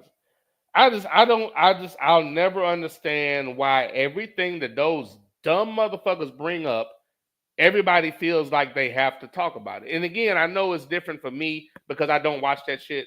Again, for clarity, I don't watch the Political Network. And I know people think I'm just talking. I don't watch them. So that's why so many of these things catch me off guard. When I'm like, after that game, that's the narrative those motherfuckers had. It just reinforces why I stopped watching them. But I'm not influenced by them at all. So a lot of my thoughts come from the fact that I'm not influenced by that. So when I hear people spitting their narrative and getting mad at me because I'm telling them that, if you don't understand that it doesn't even cross like some people's mind that just because it's on TV doesn't mean your goofy ass has to bring it up. It's weird to me. It's on TV, so therefore I must talk about it. Not really, dude. I watch a game and I get what I get from it. I don't give a shit what the storyline is. They're downplaying this Deebo Samuel thing. And because they downplay it, most people that have talked about it today speak about it in terms that are not football intelligent. They either don't mention the football aspect or they gloss over it. This is not a little fucking thing. The Niners go as Deebo goes. They don't have him anymore. They're about to overpay for an average quarterback, and nobody's saying that. Yet and still, every black quarterback who gets a contract, and if you're black and you get a contract, you fucking earned it, gets overanalyzed. And none of the dumb people that always comment on that are saying if the Niners have just a little bit of common sense, they would franchise Purdy. What the hell are you going to say? Franchise him and then see if where you going to go? You're nobody. You franchise that average ass dude until he shows you something. Contract talks for what? You franchise his average ass. And you better have a plan for replacing Deebo, because if you think you have his replacement on the roster, I think you're crazy. I digress. Back, Dennis Allen again escaping all criticism, along with his quarterback Derek Carr, but I got to hear about Bryce Young, and I got to hear about Mike Tomlin. Again, I'm giving clarity. I'm not just saying it and jumping off of it. I'm giving you a basis for it, which I think should be the standard for a conversation, because that would eliminate a lot of people that just like to talk. And then when you ask them about where they got it from, they throw a tantrum like a 5-year-old Girl Scout. You blind motherfucker. Any man that doesn't like to be questioned or doesn't feel they have to clarify, we were just raised differently. I'm not like trying to call people out or nothing like that. And when I do that, I'm not trying to be an ass, but as a man, you're held to a standard.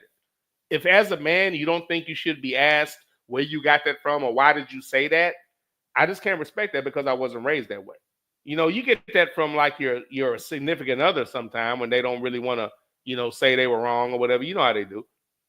And again, if you've never been in a real relationship, maybe that doesn't make sense to you, but you know how that goes. But coming from a man, it can't be accepted. Men that are like that, that's just nobody I'm trying to be around. That's when there's no accountability, that's a quality of a clear person. Like that just puts you in a certain light in my eyes.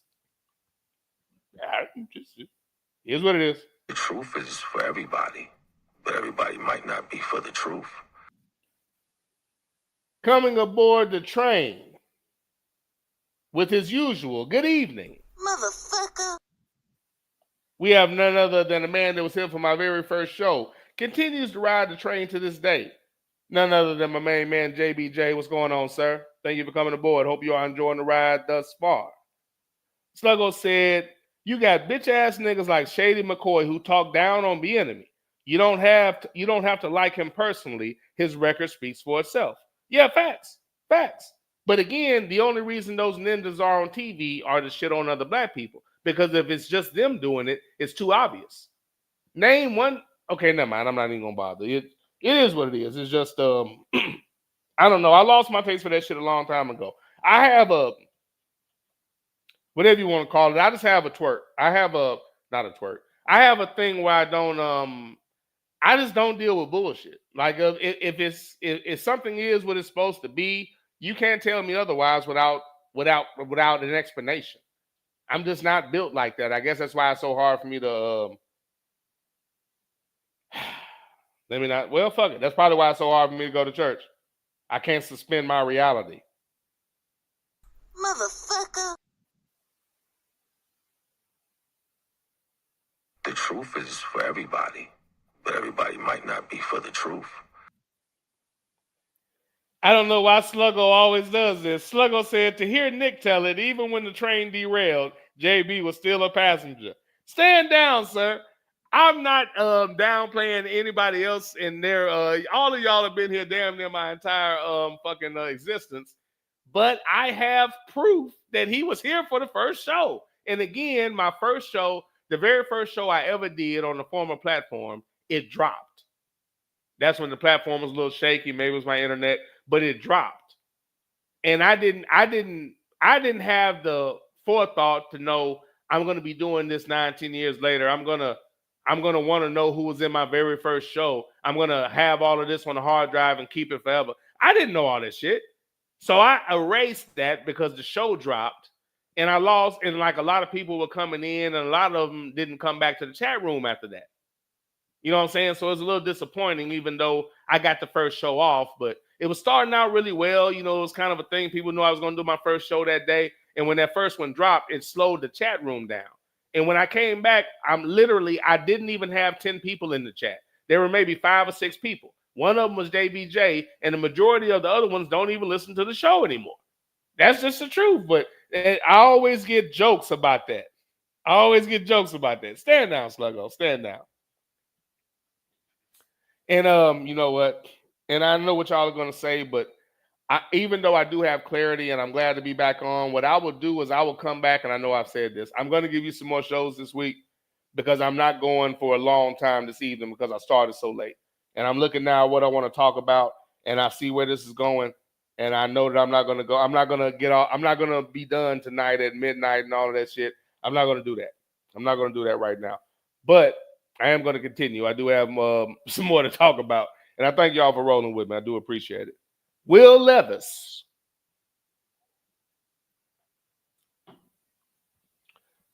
Will Levis, before they took him out of the lineup, was leading the NFL in turnovers. Interceptions and turnovers. He was leading the NFL as a rookie. But again, the media is telling you Bryce Young should be thrown away in the garbage. But for some reason, they don't see Will Levis, somebody that never should have been drafted when he was drafted, and somebody that Mike Vrabel's stupid ass drafted because he wanted to do everything in his power to not play Malik Willis, who Green Bay picked up, and thank God, because he got a chance to come back in Tennessee and beat their motherfucking ass while Will Levis played like pure shit. The man they drafted to replace a top-tier pick that they were lucky to get that they never gave a fucking opportunity to. And bitch-ass coaches like Mike Vrabel have thrown away people with the ability of a Malik Willis for years who should be a starter right now. And if Green Bay hadn't given them an opportunity, the clear people would have been able to write him off like they always do with quarterbacks like Malik Willis. He has no business being a backup any damn where. No business. Will Levis was a complete and total fucking failure as a starter. Let me say that again. Will Levis was a complete and total failure as a starter. But again, he's clear, so we're not going to give that news coverage. Instead, we're going to shit on. Will Levis had a great team around him. He had receivers, linemen, a defense. There was nothing wrong with Tennessee's team. The only thing that was wrong was the head coach and that garbage-ass fucking quarterback. They might have had a coaching problem. They didn't have a personnel problem. They had a quarterback problem, but they didn't have a personnel problem. Bryce Young was not on a team that was stacked. Bryce Young wasn't on a team that was a quarterback away. Bryce Young would have had no problem maneuvering that Tennessee situation. Will Levis was a turnover machine, but he's clear. They used him to shit on Malik Willis, so we're just not going to mention it.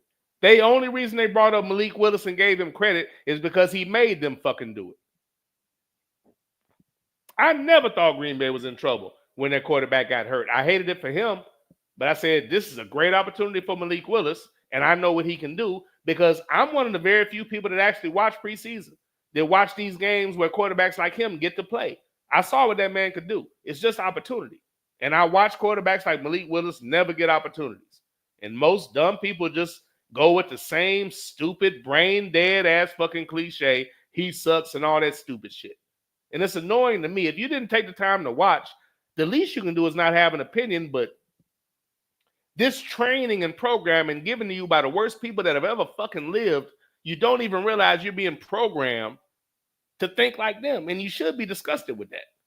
If you find yourself on their thought process, because their thought process has you at a very low fucking perspective. I digress. Will Levis was a complete and total failure, but it went under the radar. They're too busy talking about Bryce Young, Justin Fields, and every other black quarterback they don't like. They don't see a complete and total failure given the keys to a machine that was ready to go.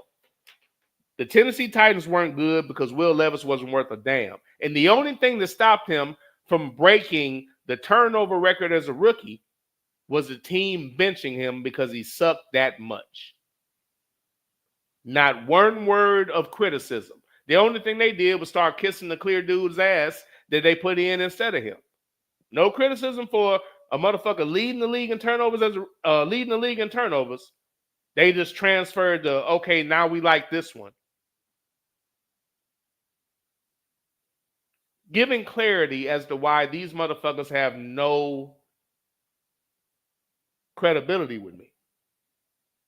You can't magically tell me every black player sucks and isn't shit, and you never see real white failures. Second-year player on a garbage team, Bryce Young.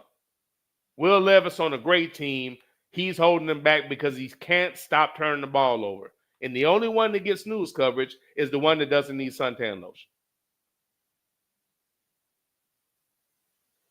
But of course, the media doesn't see color. They're great. Continue to watch them and repeat everything they say without actually thinking for your fucking self. Jesus. That motherfucker must have lost his goddamn mind. I've never seen a group that deserves less credibility. I spoke about this gentleman, but I want to reiterate, and Debo Samuel was already out the way. Michael Penix. Again, myself and ABN have been talking about it for years. Jungle Brother. We've known about this cat since Indiana. And if you actually watched him play, nothing was surprising about what he was able to do. Few things. One, if you didn't want to start him, that's fine, but don't come with the narrative that was a great thing that he didn't start. That's bullshit. It was circumstance. It was circumstance. He could have started from the beginning of the season, and the team would have been better for it. I saw a comment when somebody said, looking at Washington, I see what a good team should be. Me as an Atlanta fan, I know we're nowhere near that. I have to be honest with you. You're wrong on that, actually. Offensively, y'all got all the talent in the world. Y'all had the wrong quarterback in there. And again, I've said the same thing for years. When y'all had a shit coach and y'all didn't have a real quarterback, I can't critique your skill players. Again, I'm patient. I don't feel the need to just say they suck. I just don't understand what the race is. I do the same thing that the whites do with their players, except I just wait for when there's really evidence. They don't say anything regardless. I just wait till I have evidence. But when the team doesn't call plays that allow people to show their talent, I don't know how anybody – I just don't understand the knee-jerk reaction to start screaming they suck. I need a quarterback.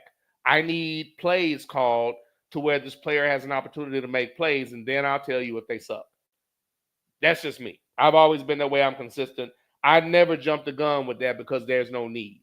When a player gets an opportunity and doesn't show me anything, I'll say something. That's why I can talk about Law and Order. He failed for years in Cleveland on a great team. He was the problem. They sent him to Carolina. The media loved him again. He started. He failed. They sent him to San Diego. A black man was supposed to start. When the starter got hurt, they brought in a twice-failed colonizer in Law and Order and took away the opportunity for that quarterback to play. And consequently, they released him. He hasn't got another job since. And after that motherfucker left Carolina, they sent him to Tampa Bay. I mean, after St. Louis, they sent him to Tampa Bay. That's his fourth team. He still hasn't done anything special, but all you get is ass kissing from the media because that's what they do with every white quarterback. So I'd be a goddamn fool to listen to a bunch of people that only care what the quarterback looks like. It doesn't matter what a black quarterback does. If you're a black superstar, you're on the same level as an average white player to them. So just because I pay attention, to me, I don't like misinformation, so I don't understand watching a bunch of people that are so poorly raised, they can't see past their upbringing. I don't have that disease. Once again, I had good parents. So I see football players for who they are. Again, what I'm saying, I'm giving you something to back it up. I'm not giving you stupid-ass blanket statements, he sucks, or look at his clothes, or, whatever goofy-ass shit. When I talked about Cam Newton, I wasn't talking about his goddamn outfits. I was talking about his ability to play football.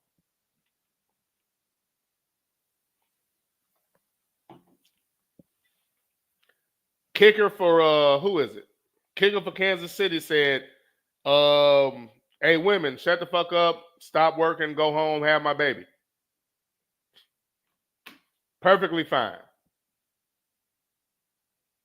I don't know how much evidence you need, man. I just don't. Again, this is.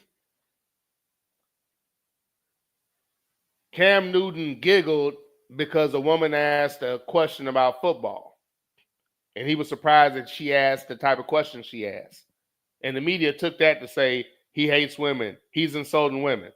This white man said, I know y'all are happy y'all graduated, but you're going to be even happier to go home and have your babies and raise your family. let me tell you what he said. Hey, take your stupid ass home. Fuck me. Have my kids. Raise my family. You ain't working. Stay your ass at home and do what you're supposed to do, like the Lord said. Perfectly fine. New contract, no coverage. And these are the people that ninjas watch and repeat after. I'm going to continue to do this because I'm still trying to understand. I'm so disappointed by it. It's still happening. Whatever they talk about, everybody just jump on the next day, say the same dumb shit. Can we challenge ourselves to think for ourselves? Do you have to follow their narrative? And you know, it's okay to think. It's not illegal yet. Why don't you watch the game for yourself and come up with what you think about it? Because you're dumbing down your radio listening to these goofy motherfuckers. Bryce Young. He's a bust. What about Justin Herbert? Oh, he's one of the top players in the league, even though he never does shit. Stupid mother. I digress. Where am I at? But Michael Penix, not an average player, man. Hell of a damn player, hell of a pickup. Offensively, again, I'm going to say this again. I don't really think people were watching. Did y'all see what that nigga did in the short time that he had? Once again, I'm going to say this because it wasn't normal. Every time Atlanta needed to play offensively, he made that shit. Period. When he had the ball and y'all had to have a play, it got made every fucking time. His 2 picks weren't his. The game y'all lost, if y'all could, I think y'all need to win y'all last 2 or whatever it was, 2 or 3, whatever it was. That was the coach not calling timeouts. That still wasn't on him. If the coach would use some fucking timeouts, y'all could have scored before halftime and y'all could have scored at the end of the game, I believe. So, again, the Falcons really aren't that far away, but in order to talk about the reason why you would think that is because you could only do so much with Kirk Cousins in the game because he's a hindrance. He crippled the offense. When you put somebody in that could actually elevate it, something different happens. People start catching passes that have been told that they aren't worth a damn. Things are different when players are being called differently, when a player can get the ball down the field. Again, I'll say it again, and I'm just repeating this because it bears repeating. If he was clear, they point out the fact that from the beginning, he looked like a veteran. At no point did he ever stare down a receiver. There are 5- and 6-year players that the media likes to call MVP, one that they gave one to, that still stare down receivers to this day. Michael Penix doesn't do that now. And I feel the need to make sure this is pointed out because they're not going to do it. Because it's almost a Hollywood factor. If one ninja's good, they don't want to give any more credit. They hated the fact that they had to give Jaden credit. They don't want to give Jalen Hurts credit, and he has a goddamn Super Bowl and 2 Super Bowl appearances.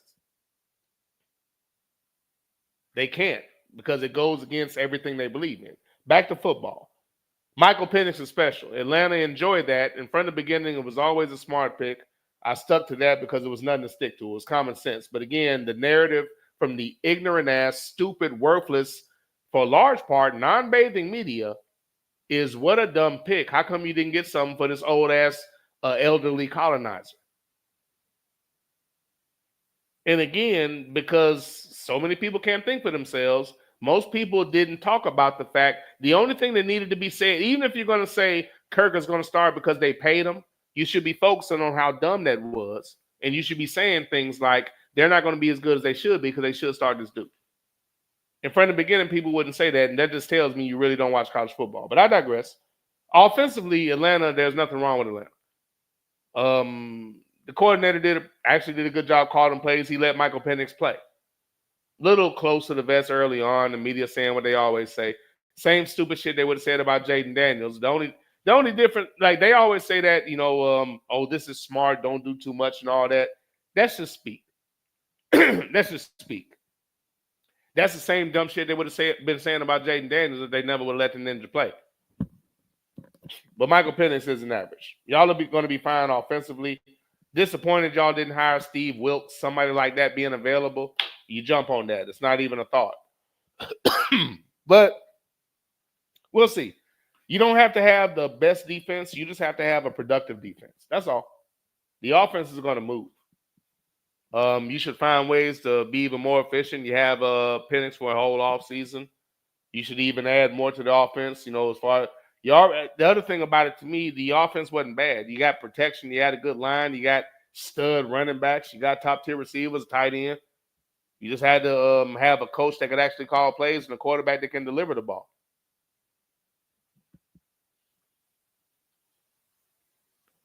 But Michael Penix, big storyline in the offseason to me. The only reason he didn't put on more of a show is because he wasn't given the opportunity. Period. I think he's that special a player. Matter of fact, I know he's that special player. We already spoke about Deebo Samuel. The Miami Dolphins. These are my thoughts. When I come away from the storyline with them as far as the offseason, now I can talk about the coach. I wasn't quick to, I know most people were talking about the coach. Production is production. There's no questioning the production of the offense. You can dissect it and all that. The offense is productive. That's not even a fucking question. But what is in question is the coach not having a real backup. You had Bridgewater. He had that unfortunate incident with his finger. That messed y'all up that year because your third guy was garbage. That experience alone should have let you know that you couldn't play with your backup. But you went into the year with a backup that wasn't efficient. The year started out slow. Tagovailoa was trying to make a play, got injured, and the team suffered because you didn't have a real quarterback. And you knew you didn't because you immediately went out and picked one up. But the problem is you should have had Huntley for the entire offseason, and he would have looked the same way he did 4 or 5 games in from the beginning, and your team might have had an opportunity. But because head coach, GM, coaching staff, because you failed to secure your team with a real backup, you threw away your season. Y'all were having a rough start to the year to begin with, and once you lost Tua Tagovailoa with an inadequate backup and bringing in somebody at the last minute that you could have brought in the offseason easily, you crippled yourself. As a head coach, I defend you in the sense of your offense works. I'm not going to sit here and talk about what if and all this shit. And the offense works. Y'all move the ball. There's no doubt about that. I'm not going to question what works. What I'm going to question is your ability to improvise, your ability to make adjustments in game, your ability to make adjustments. Again, you're the one that didn't get a quarterback. So you should have been prepared for if your quarterback went down, and you weren't. Storyline for the Dolphins is secure and have a backup that can actually play. Secure the areas in your team that are weak, and you should be able to compete in this division. I'll take last year as an anomaly. Keep your quarterback upright. Tell them not to take chances. Continue to add to the team, and you can compete in this division.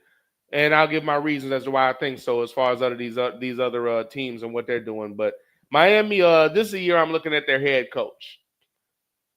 I should see a vast improvement. I should see adjustments. You should never have the type of season that you had last year.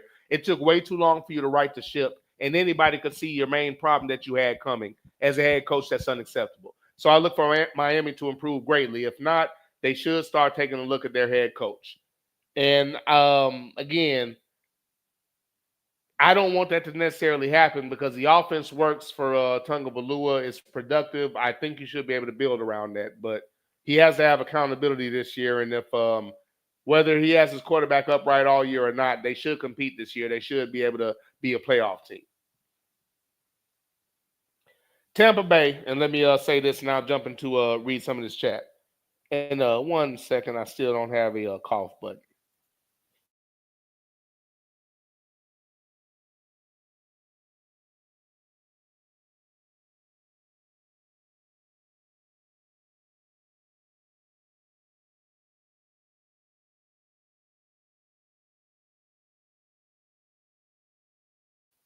My apologies. Tampa Bay, very quietly, again, they're having very average years. The only reason they've been able to fight and work their way into a playoff position is because they're in a weak division. Partly weak, again, because, New Orleans, from the beginning of the year, I said Dennis Allen as a coach and Derek Carr, they were going to fuck that up because I didn't believe in the coach. He made a lot of bad decisions. One of those was letting Jameis Winston go. Secondly, Carolina was rebuilding, so I didn't believe in them necessarily. Tampa Bay didn't like their quarterback, didn't believe in them. And Atlanta shot themselves in the foot by, again, dragging Kirk Cousins along. And then once they got film on him, once he allegedly was hurt, they allowed him to drag the entire team down instead of putting in a quarterback that them and the rest of the team knew from practice was ready. This is the type of division that Tampa Bay has snuck in the playoffs in the last 2 years. They haven't been outstanding. They haven't been spectacular. They haven't been dominating. They haven't been putting up spectacular numbers. They've been average. They've made the playoffs because the division has been less than average. And because, quite frankly, Atlanta shot themselves in the foot. They easily should have been the playoff team last year. But again, second year, 2 games into a second year, rather, all this talk about the Bryce Youngs and the Fields of the world and every other black quarterback, quite frankly, but damn, nothing for this team, Tampa Bay. Nothing for that quarterback. Didn't do that well in that playoff game. Had an okay season. He just gets positive coverage because you like him so much. You blind motherfucker. Tampa Bay should be much better than this. They have talent everywhere. They're getting a pass because they've snuck in the playoffs in a weak division. I would look for some accountability next year in Tampa Bay. If you're going to keep playing with somebody that you like, who has his moments, but is only going to take you so far, I think next year you're going to see the problem. I don't know if Carolina's going to be smart enough to build on what they have with Bryce, but I look for Atlanta to be much better. They're not going to get the coverage because they don't have the clear guy starting. They're going to be overanalyzed in every way, but they're going to be better offensively. It's just a matter of they don't have to be world beaters. They just need to be competitive and get key stops defensively, and they'll be just fine. They're not going to be in a world beater division next year. Tampa Bay is going to be the same steady, okay team they've been. They've just been the beneficiary of the division being weak. Carolina's building. New Orleans, with that head coach and allegedly continuing with Derek Carr, not worried about them either. It's set up. But Tampa Bay, if they don't show some improvement next year, it's apparent that they're fine with being mediocre with a quarterback that's not going to get bad press. But Tampa Bay, nice to me how they're flying under the radar with an average quarterback, a 3-time failure on his 4th team who's still playing average football, but, you know, he's clear. You blind motherfucker. Let's see if we have any chat here, and I'll continue with a few more teams before I get into these Cow Awards. And after that, I'll decide if I'll go any further this evening. Where are we at here?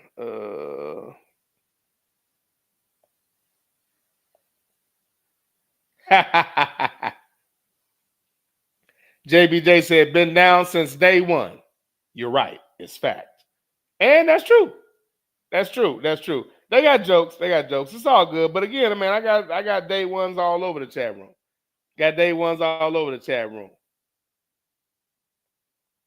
Sluggo said, DEI will be reinstated and benefit black people before Nick does multiple shows in a week.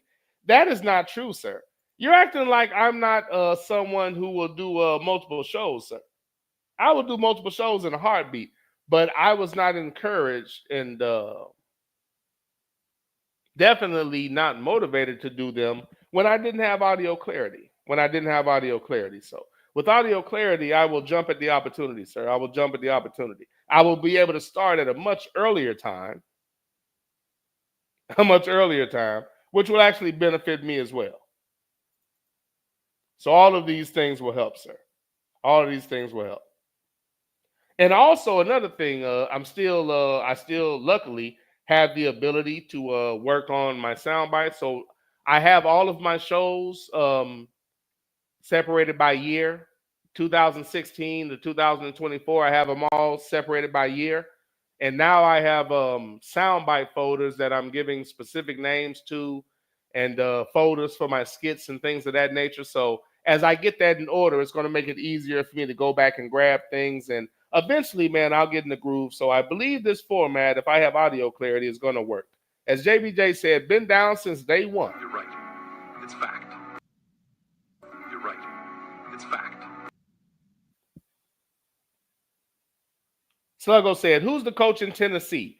I'd hate for Cam Ward or Shador to go there and be mismanaged. No, they're not going to. No, man, they got a clear quarterback, no press. It doesn't matter. It's going to be the same as Daniel Jones. He can fail every year. They'll get rid of him, and there won't be one fucking story. And the only story they will say is he should go here and take this job from a ninja. So he's not going. They're not going to give up. They don't give up on white quarterbacks that fast. Never happens. They're not drafting a quarterback. They're damn sure not drafting a ninja. Not happening. I don't see it. If that shit happens in real life, I'll wait and see it. I don't believe that shit for a second. Should they do it? Yeah. Do I think they'll do it? Nope. Sure don't. Now, again, the Will Levis thing was a Mike Vrabel decision. Who knows? Maybe the coach never really liked him. Who knows? We'll see. But, yeah, we'll see. JBJ said Justin Tucker isn't getting half the coverage that Deshaun Watson got. And again, I'm thinking about it.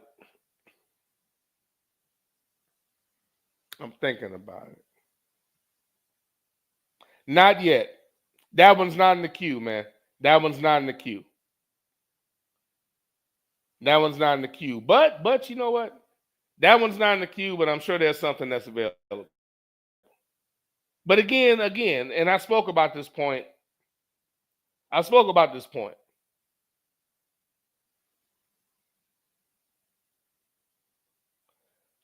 tell you what, sir. Again, this and again, y'all, I know pivot table and all that. I'm, finally got the folder thing down and all of that, so I'm able to kind of, work things a little bit more. As JBJ said, sir, I don't have that ready and available yet, but I can give you a reasonable facsimile. Justin Tucker isn't getting half of the coverage that Deshaun Watson got, and he's not because he's clear. And again, keep in mind that if a ninja actually, no, not true. Even if a ninja doesn't do anything wrong, he gets in trouble. So the fact that they couldn't bring up charges and the NFL couldn't get rid of him lets me know he didn't do anything. I mean, they're allowing him to be hit and they're trying to run him out the league like they did with Michael Vick. But if he actually did something, this black ass would have got convicted. So again, I'm frustrated by bitch ass niggas that always have something negative to say about him, like Bomani Jones. But you don't do that for every white quarterback that's been accused of that. If you did it for them, I could do it, but you don't. Every time you mention Watson, you have some slick shit to say. If you don't say that for Rablesberger, if you don't say that about Brady cheating, if you don't say that about Peyton Manning's raping ass, then that's some whole shit, nigga. But do your thing. Do your thing. But as JBJ said, Justin Tucker isn't getting half of the coverage that Deshaun Watson got. Wake up! Wake up! Wake up! Sluggo said, and then sponsors bailed on Cam as if they really gave a fuck. Yeah, exactly. Exactly. Over nothing. You're right. It's fact. Sluggo said, preach, JB. Yeah, JBJ is definitely preaching. Woo! Jesus. Preach, JB, preach.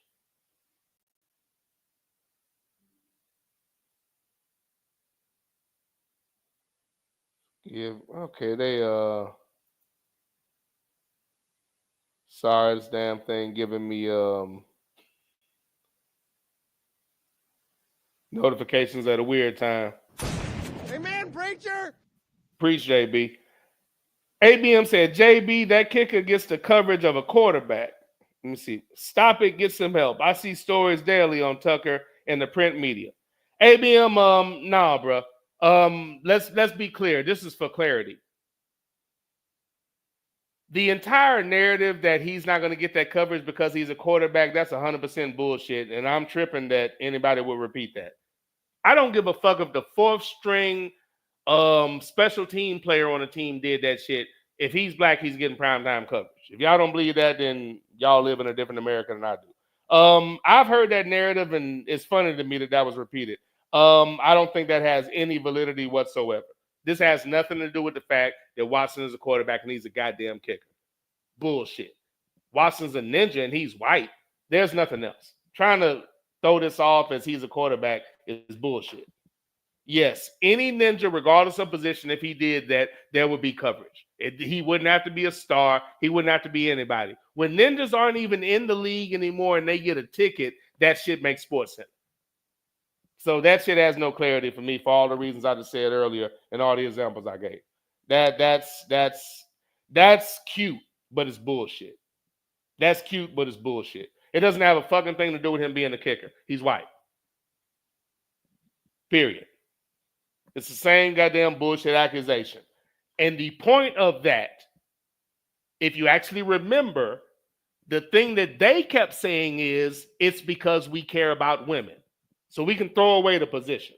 I'm coming at it from the perspective of the clear people that went after Watson. It's the same thing I've always said about this. They choose to talk about who they want to talk about.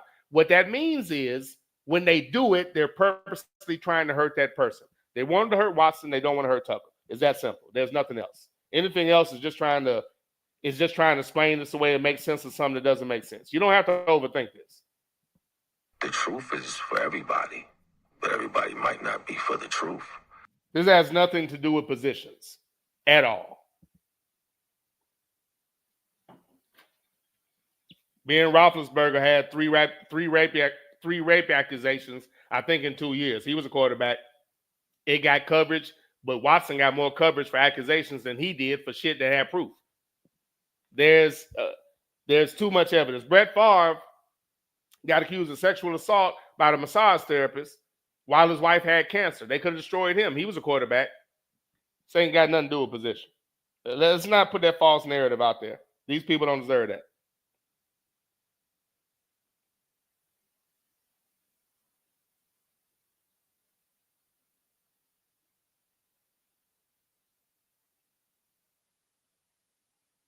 And I see at ABM, again, like you see stories daily. I'm sure you do.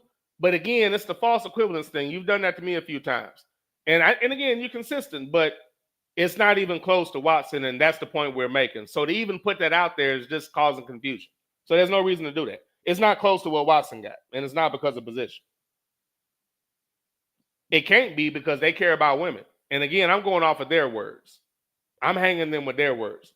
They said this is about caring about women. But I notice when anytime a white person does something to a woman, they don't care. And that's a consistent theme for them. Wheeler, Rapelessberger, Manning. Manning's the quarterback. Her name's Dr. Jamie Nogwright. It's definitely not a position thing.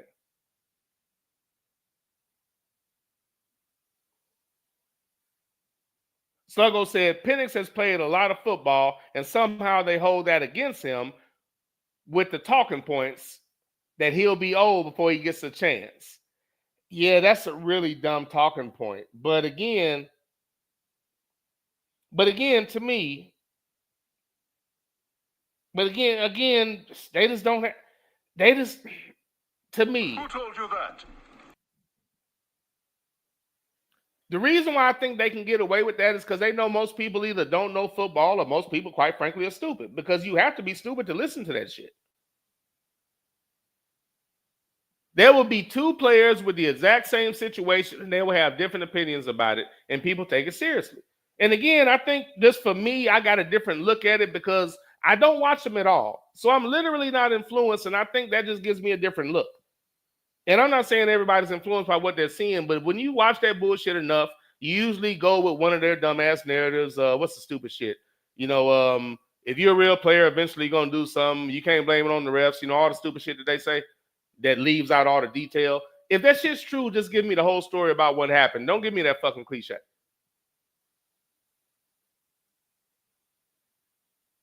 But for me, it's clear cut because I'm just looking at it from a football perspective. I'm not looking at it from they've been talking about it all day and these people have been saying this and look at all these videos. I literally see none of that. So my opinions are strictly based on what I see on the field.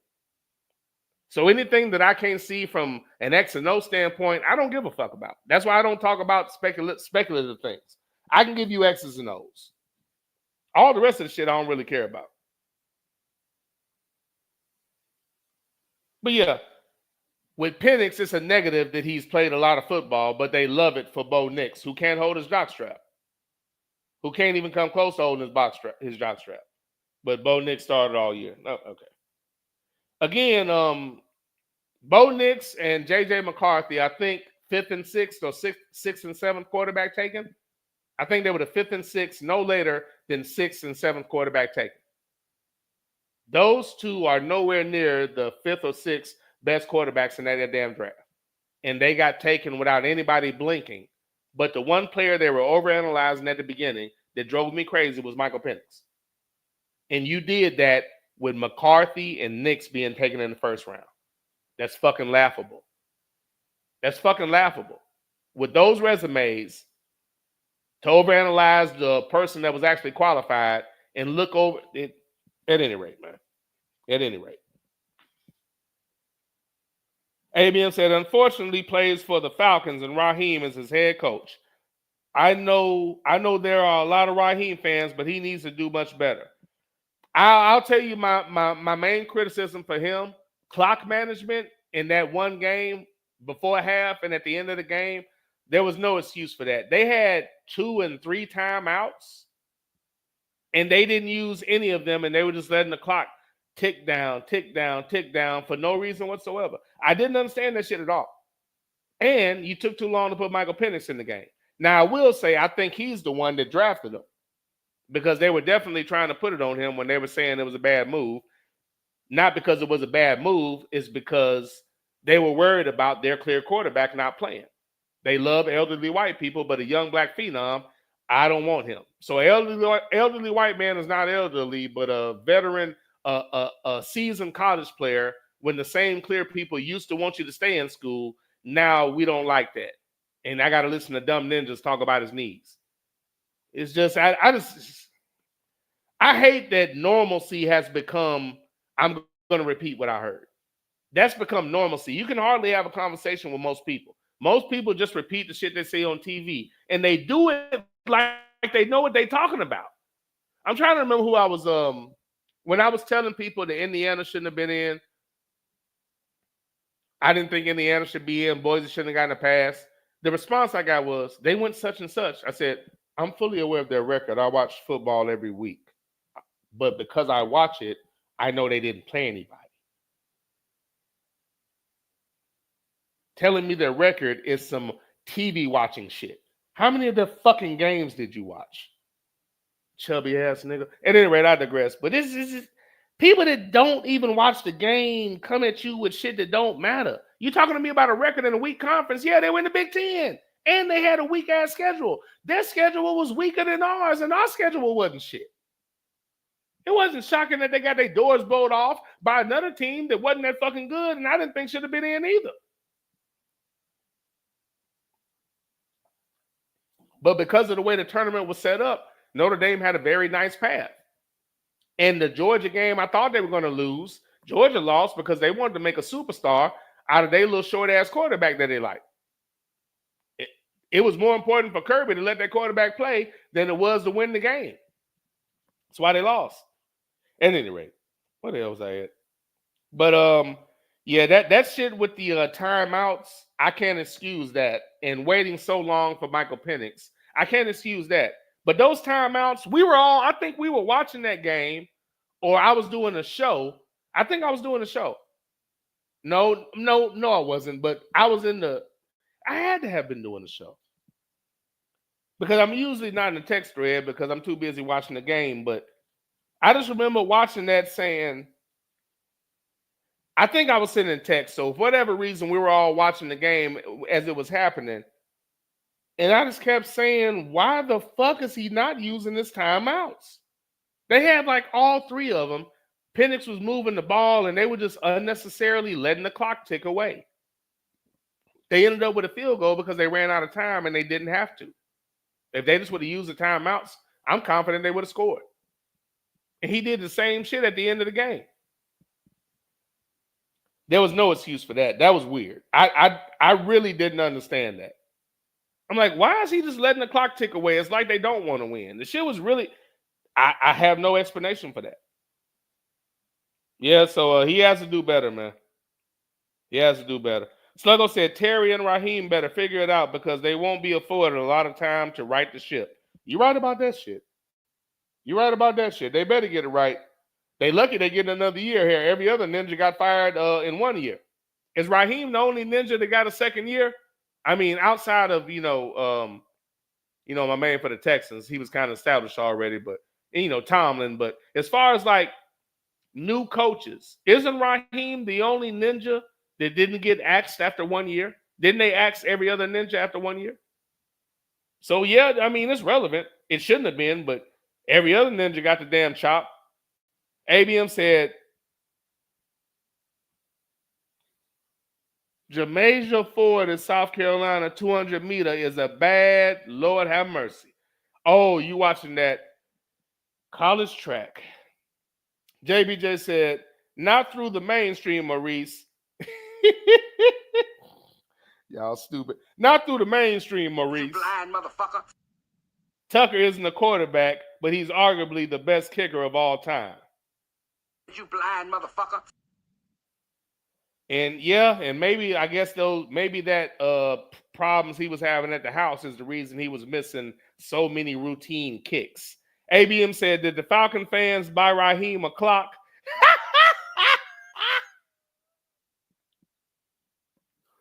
I can't defend that. I don't know what I was screaming at the TV. I was screaming at the TV when Raheem was letting that motherfucking clock tick down. I said, Raheem, use a fucking timeout. Woo! Jesus. I didn't understand it. I didn't understand it. JBJ said, they're hyping the cracker from Ole Miss now. Jackson Dart. They're always one great white hype they prop up. It's a...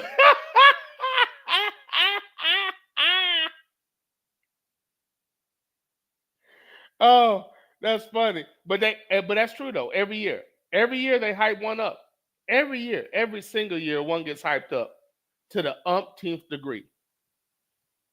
And it's just accepted every damn year, man. Every damn year. It's just accepted. Every year it's accepted. Hey, ABM, thank you for, and I know my lack of technology. Thank you for clarifying about folders, man. It makes life a lot easier. JBJ said, hold on, is it here? Where we at? JBJ said, they're hyping this cracker from Ole Miss now, Jackson Dart. There's always one great white hype that they prop up. It's a setup. It's a fucking setup. It's a setup. It's a fucking setup. It's a setup. It's a fucking setup. JBJ said, Law and Order is an average quarterback making an average salary. The shit's chess. It ain't checkers. Hey, man. Hey, listen. He might be making an average salary, but that was still a choice, and Law and Order is nobody that y'all have to have. And that's something I don't have in the queue right now. But Law and Order is not somebody that y'all had to have. Anybody could do that. Matter of fact, there are multiple people that can do a much better job. But I feel you on the average salary, but I'm annoyed that he got a fucking chance. 3 different failures, and he's on another team, no negative coverage. And I don't want to hear about a couple of stories here and there telling the truth about his failures when a ninja that hasn't done anything to deserve it is being told he's a bust 2 games into his goddamn second year. When a black man can break the rookie passing record, and white America can still come on TV the next year and say he needs to learn how to throw. White quarterbacks don't have to deal with that. I don't have any time for sympathy with them. I'll let them have it. I have zero sympathy. They don't have to deal with lies. They're not attacked. It doesn't matter if they fail. They still don't get negative coverage. A ninja can do well, and they still looking to say he ain't shit. Look at Jalen Hurts. He won a Super Bowl, and they still put a nigga on TV to shit on him. And this isn't a fluke. It's his second Super Bowl. These motherfuckers wild as hell.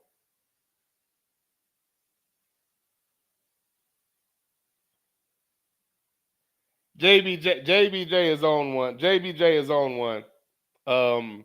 Reaching for the sound bites. But I don't blame you, sir. You know, test out my new theory. I'm getting there. In the sense of getting everything together. I'm getting there. But it definitely helps to have these, definitely helps to have folders. JBJ said, JBJ said Maurice. Boy, you bother me. Say, go away, boy, you bother me.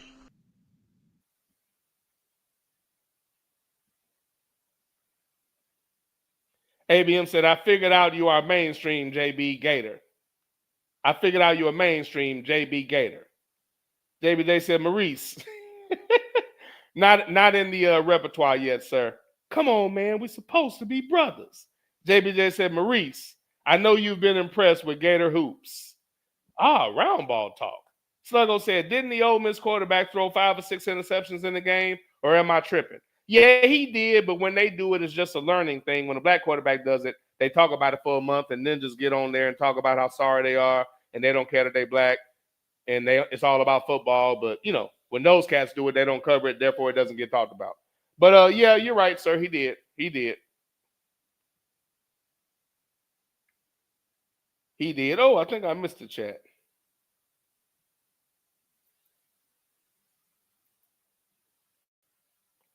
Okay, I'll tell you what, if the audio holds,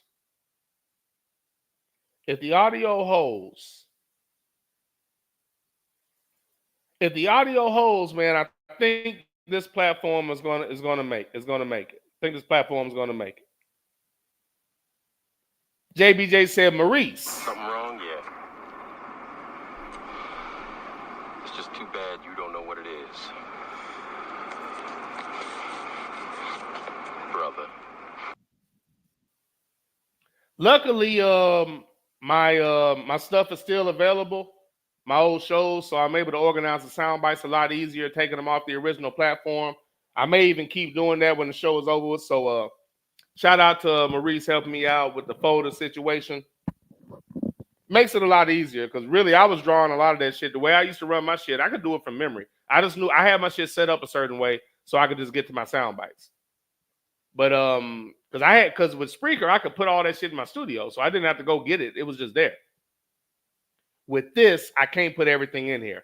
I can have specific things for the show, but I can't get everything in here. This studio won't allow it. But I can have my hard drive in here, and I can get to everything. So if I can get all these sound bites lined up and all these particular photos where I can get to them quick, I might be able to get back to my old speed as far as production.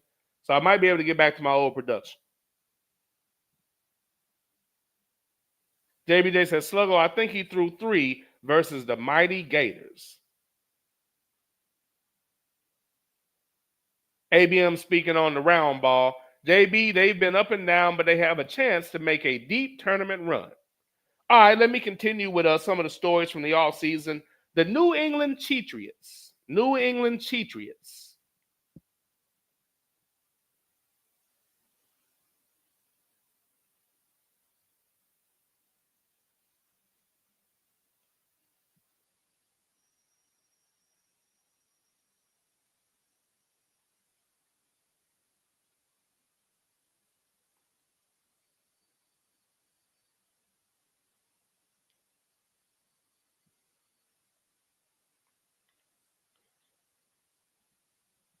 As I spoke about before, Gerard Mayo got 1 damn year on an average fucking team when he was forced to start, again, one of the dumbest first-round picks ever that would never be talked about because he's clear. Drake May taken by the Cheatriots when Michael Penix was still on the board. Drake May taken by them. If I'm not mistaken, wasn't Jaden Daniels still on the board? They took Joe Milton later, and Joe Milton is better than Drake May right now. And with the coach that they hired, believe me, I know what Mike Vrabel is going to say to Joe Milton III. Ain't nobody coming to see you, Otis. Mayo got 1 year. Thrown away, and they bring in a failure as a coach.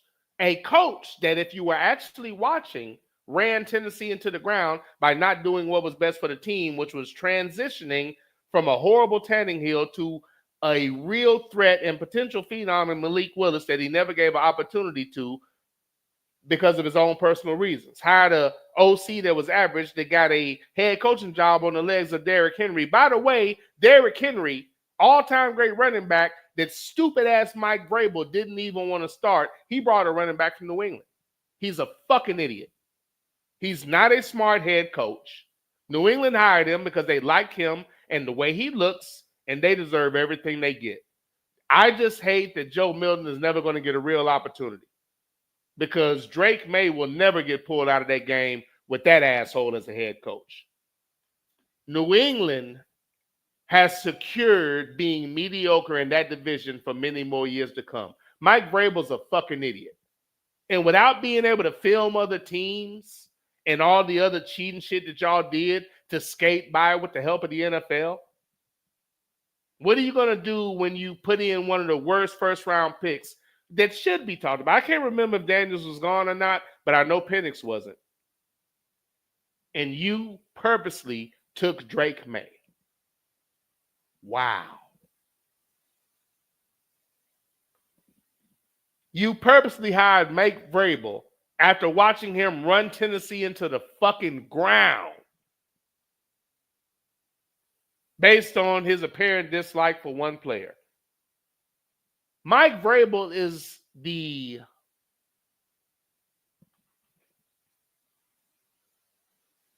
he's a prime example of I'd rather lose with who I like than win with who I need.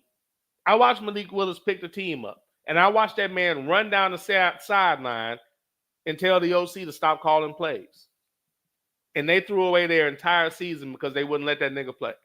He was happier with losing than going to the playoffs with Malik Willis. And in the offseason, that stupid motherfucker drafted Will Levis. And that's who New England hired. I'm glad because I'm not a fan of the team. Fuck them sideways. They're not going to do well behind that. They're going to get great press. Don't get me wrong. Drake May will not get criticized. Neither will Mike Vrabel. No matter what happens, press coverage will be great. But watch them as a fucking team. Watch them as a team. Are they going to cover them and overanalyze them like they did when a Ninja was the head coach? No. But no matter what they do, they will not get that type of coverage. When they have their shitty year, their okay year, they're not going to get knocked down. They're not going to say they need a real quarterback, give Joe Milton a chance. They're just going to get to quietly fail with a stupid-ass hire for head coach. Mike Vrabel's a goddamn idiot. A fucking idiot. And now he is a second-time head coach, and Eric Bieniemy can't get one shot. Things like this are why I have such a love-hate relationship with the NFL. Brilliance is the best brilliance is brilliance born not from someone ignorant. The brilliance is the best brilliance is brilliance born not from someone ignorant. Hang in there, whites. Hang in there, whites. Between Drake May and that head coach, it's going to be interesting for the Cheatriots.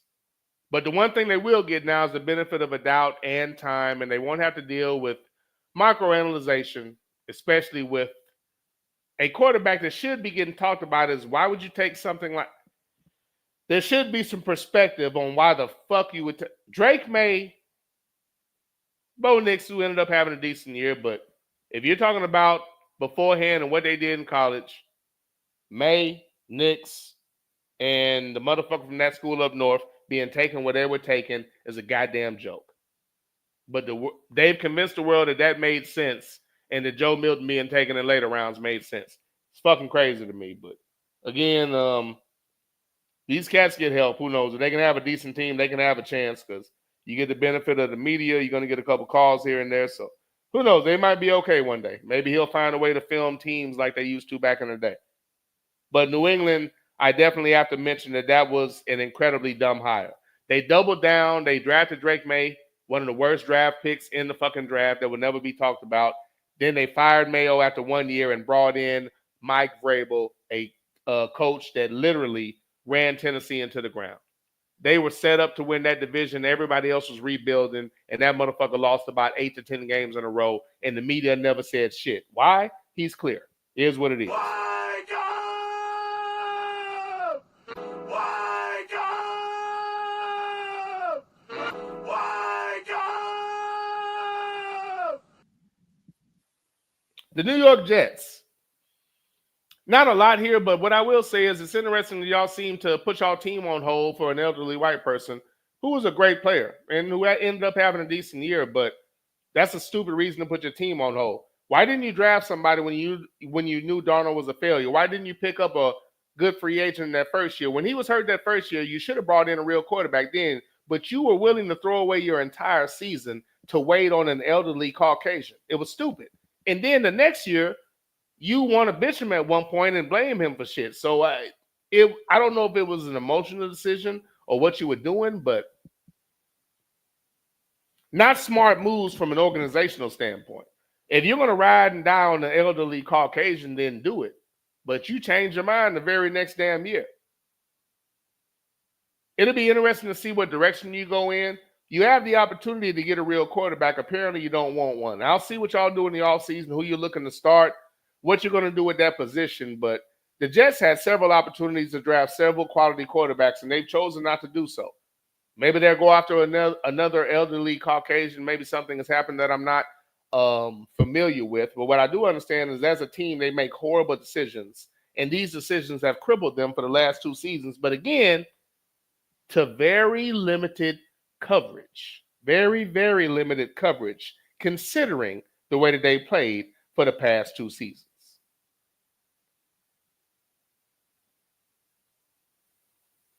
Very, very, quote-unquote, limited coverage. Man, you sorry.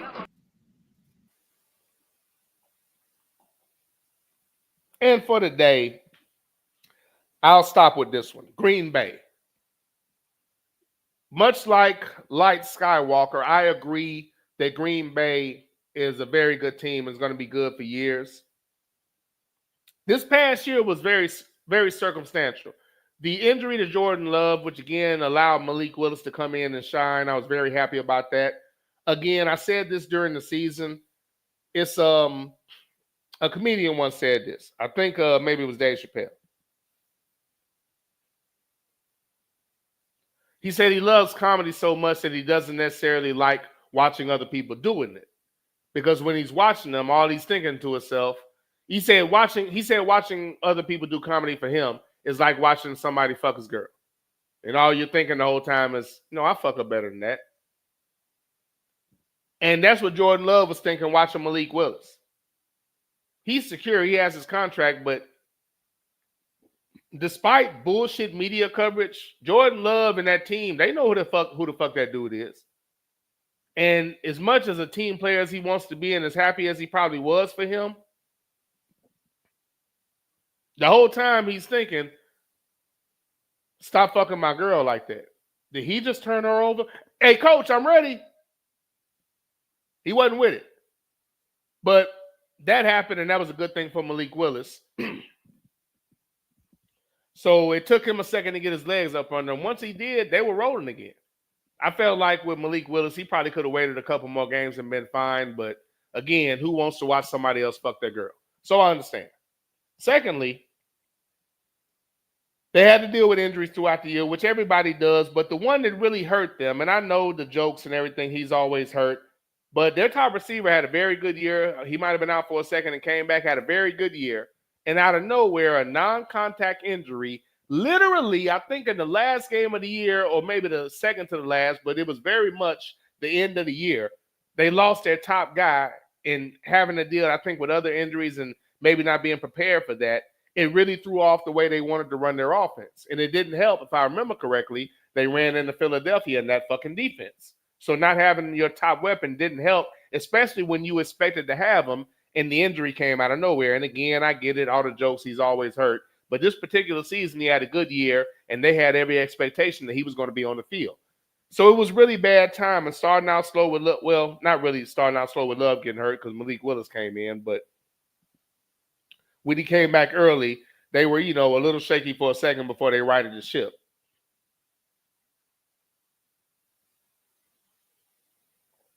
And they had the unfortunate luck of losing their top receiver literally right before the playoffs, playing arguably the team that was playing the best defense in the league, in the Philadelphia Eagles. So it was a series of unfortunate events for the Packers. Basically, the Packers are right there. They're not that far away. It was a lot of bad luck. If there was anything I'd say about them in the offseason, you have to you have to get depth at the receiver position. You have to. Because despite, not preparing for that, despite events happening out of his control, you have to be prepared for losing, players and receivers and whatnot. You have to try to do a good job in the draft in the later rounds of getting people that have given the opportunity are going to step up and make something happen. So Green Bay needs to concentrate in that area and look for any other areas of weakness. But I would definitely make sure that I have enough weapons at receiver to where I don't lose all of my offensive firepower if I lose a guy or two. And again, a lot of that could have been running into Philadelphia. But Green Bay, I look for them to be right back, but I would definitely address depth at the receiver position. And again, because of the way the NFL is, Malik Willis, unfortunately, is still going to be there when he should be a starter somewhere, but they're good. They're one of the very few teams that have an excellent backup situation. In my opinion, if you're in the NFL, you can easily have an excellent backup situation because black quarterbacks are severely underrated. So there are multiple black players that should be starting that if you have a little bit of common sense, you bring in for a backup so you won't miss a beat if you lose your starter. Green Bay is one of those teams that have done that. So Green Bay, I think what happened to Green Bay was just a series of unfortunate events, which is their quarterback getting hurt, but they were okay with that because of Malik Willis. But he got tired of watching Malik hit his girl from the back, so he came back a little early, which caused them to be a little slow before they got their rhythm. And then they had the unfortunate luck of losing their top receiver, and then they had to play a team whose defense was going to make them miss not having their top receiver. But Green Bay is going to be right back there, and I look for them to be more consistent than a Minnesota who doesn't have the stability that Green Bay has at quarterback. Chicago, I don't know what they're going to do from a coaching aspect. And Detroit, I mean, they're a solid team, but they're a solid team. So we'll see how it goes. They're a solid team. You can't take that away from them, but they have to win a certain way. And if they can't, they look kind of average. And if they don't get a call here and there, like what happened to them in the playoffs, I think they end up looking kind of average. But as a team, I like Green Bay. Again, very consistent. They're going to get better, and they have something at the quarterback position that can actually elevate the team as opposed to just being somebody that keeps the ship afloat and keeps them on track. This is the Underground Railroad Show, one half of Militant Monday. Let me check the chat room, and then I believe it's going to be time to get into these Cow Awards. And if I have time, I have one more story I wanted to get into, courtesy of Light Skywalker, the Angry Black Man. And forgive me as I'm looking for something. All right. 1 second again, because I don't have a cough button.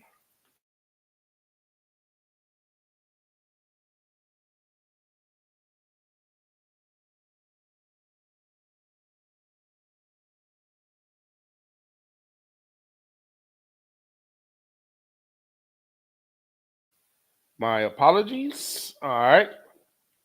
So let's check the chat room. Then we get ready to read the Cow Awards from, at this point, a couple of weeks ago. My apologies for that. And I'll see where I'm at after those cows. If I feel like we still have a good amount of participation, I'll get into this next story, but I don't want to do that if people are checking out. Let's see. Find out where I'm at.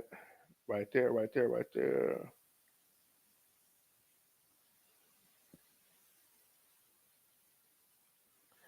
JBJ said, not surprised that Ninja is disorganized, confused, bewildered, lethargic. Not disorganized. I'm not disorganized now, sir. But before, I didn't need folders. Before, I knew everything was. I had a board that held everything. I didn't need folders. I need them now because this board can't hold everything. So that is what it is, sir. Sluggo said, and again, what I don't have, I want to attempt to grab. Sluggo said, is there a premium option that allows for a more robust studio? There's a next level, but I don't think it's going to change what my studio holds. Maybe it does. I'll check that, but there's one more level up. There's one more level up. There is one more level up.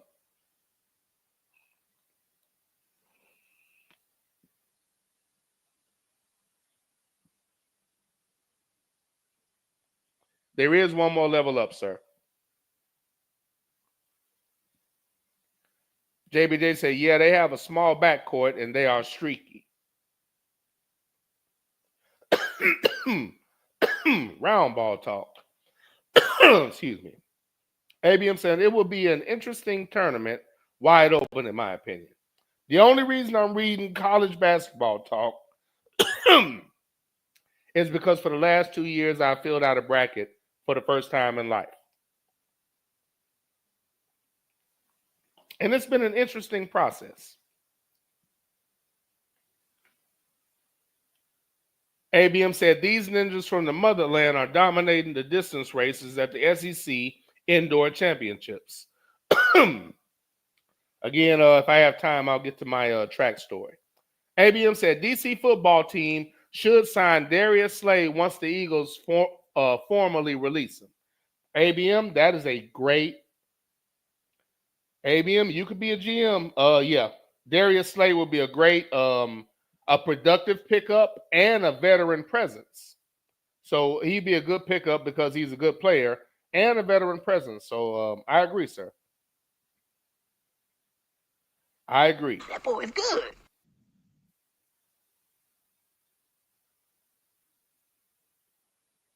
Top tier decision, sir. Amen, preacher.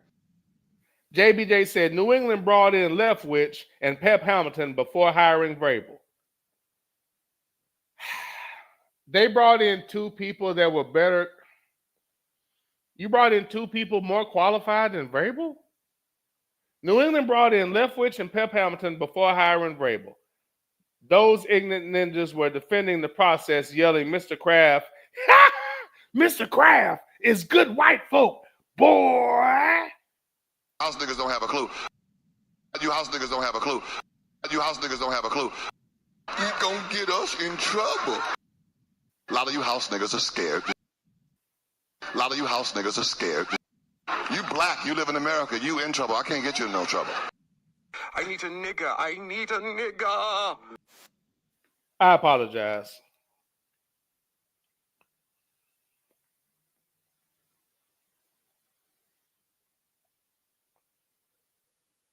But again,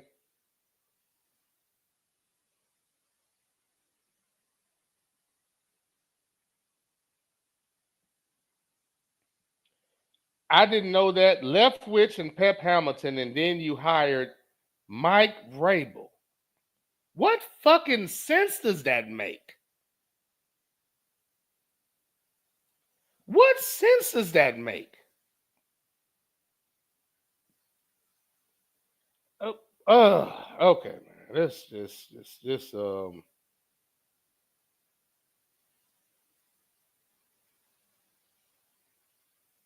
New England shit is interesting. As stupid as a stupid does. Stupid as stupid does. Stupid as stupid does, sir.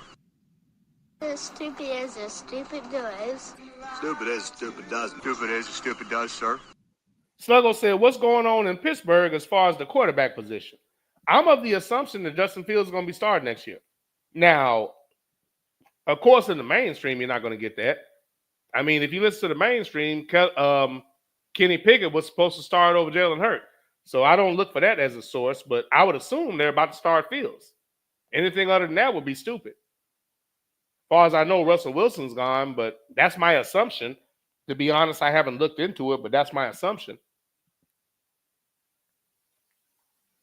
Haven't looked into it, but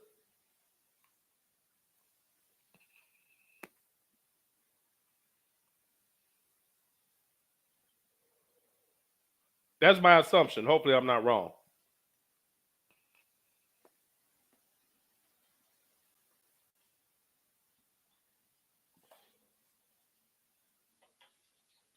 I will say if it's anything other than that, I'll be severely disappointed.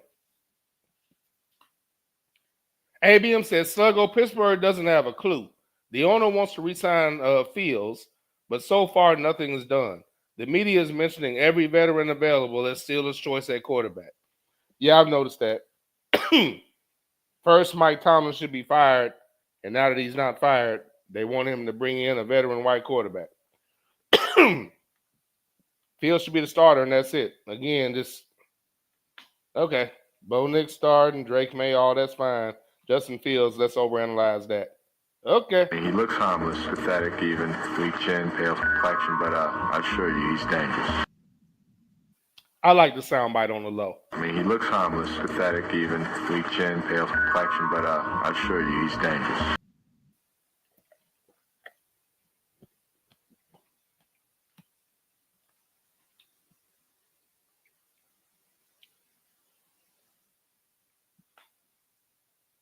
All right, let me get to the Cow Awards, and we will go from there. Cow Awards are the excuse me, cough button.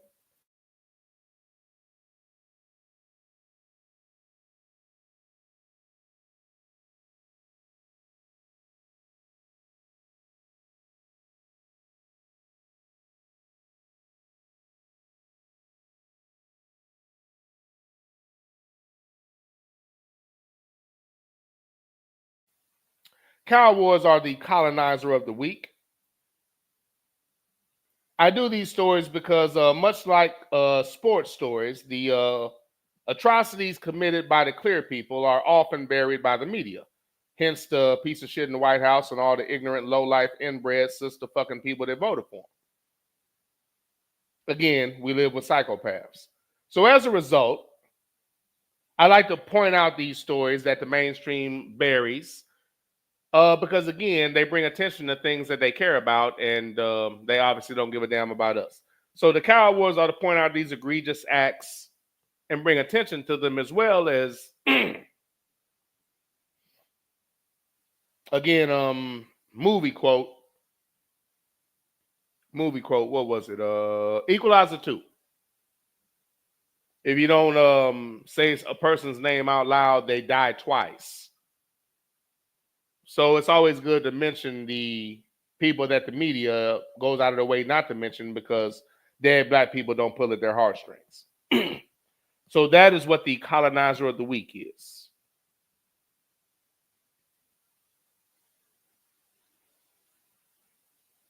And as I look for,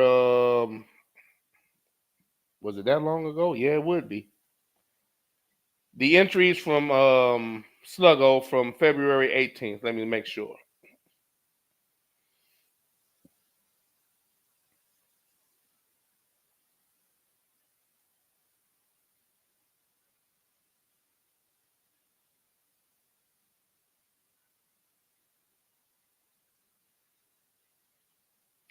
Yeah, yeah, I'd be in trouble. I just being aware of these stories, but I just start bucking.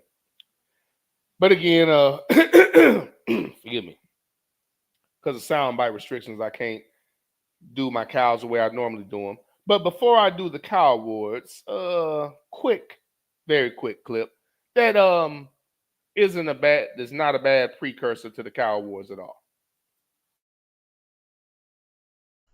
You want me to say something? Fine. I'll say something. You people, you're not a race. You are a virus. You destroy the world. Everything beautiful, you poison. You drag us from our homes, you rape our daughters, murder our sons. You crack our spines and do all you can to break our will. You stab us. Then you put the knife in our hand and tell us it's our fault. And if you don't do it yourself, you stand by, close your eyes, and pretend there's nothing wrong. And then you pray to your God to silence our screams so that you can enjoy the happiness that we built for you with our blood. But it's not your fault. It's the only way you know how to be. And the only thing that will change anything is if another virus comes along and does to you what you do to us. And I hope that happens very soon.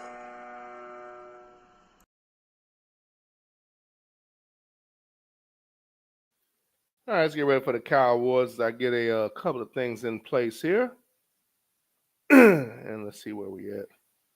All right, here we go. Where did that is? That's right here. All right. All right, almost. And this is the Underground Railroad Show, one half of Militant Monday.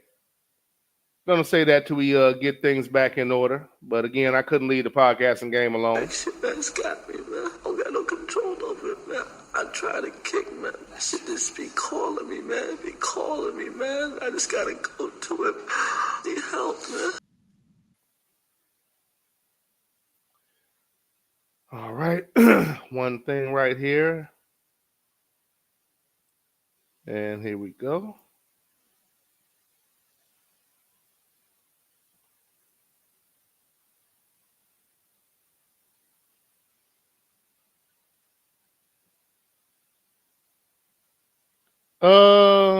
Let's see. I apologize for the pause. You know what? We'll leave that alone for now. All right.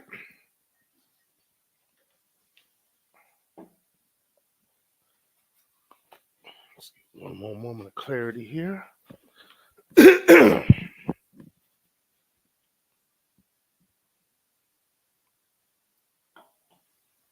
All right, let's see. I believe we have 3 Cow Awards. Yeah, we got 3. All right, we got 3 Cow Awards. Hold on, let me make sure. I'm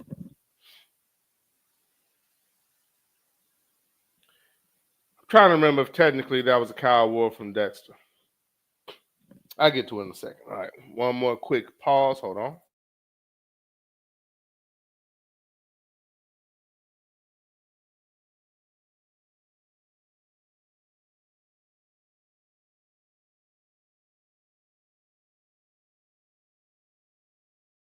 All right, these Cow Awards are well marinated, and they read as follows. Cow nomination to the Chicago police officers who shot and killed a 26-year-old black man by the name of Dexter Reed. His family filed a lawsuit and recently won a judgment against them for last year's shooting. According to Atlanta Black Star, quote, acting like straight-up gangbangers, a group of Chicago cops driving an unmarked car in a residential neighborhood and dressed in plain clothes cut in front of another car driven by a black man named Dexter Reed last March, forcing him to stop before ordering him out at gunpoint and never identifying themselves as officers or informing him why he was being detained. Police claim Reed responded by firing a single shot, striking one of the cops in the wrist. Thank God. Hold on a second before we go any further. Before we go any further.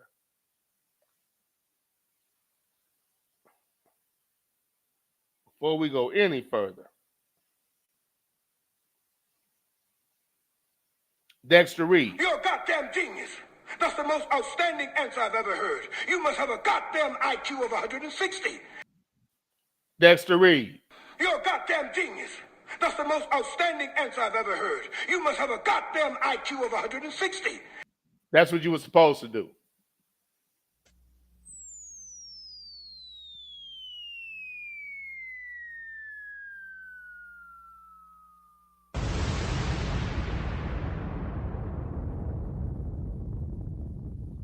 Not all that, what are you doing? No, bullshit. Continuing. Read that part again.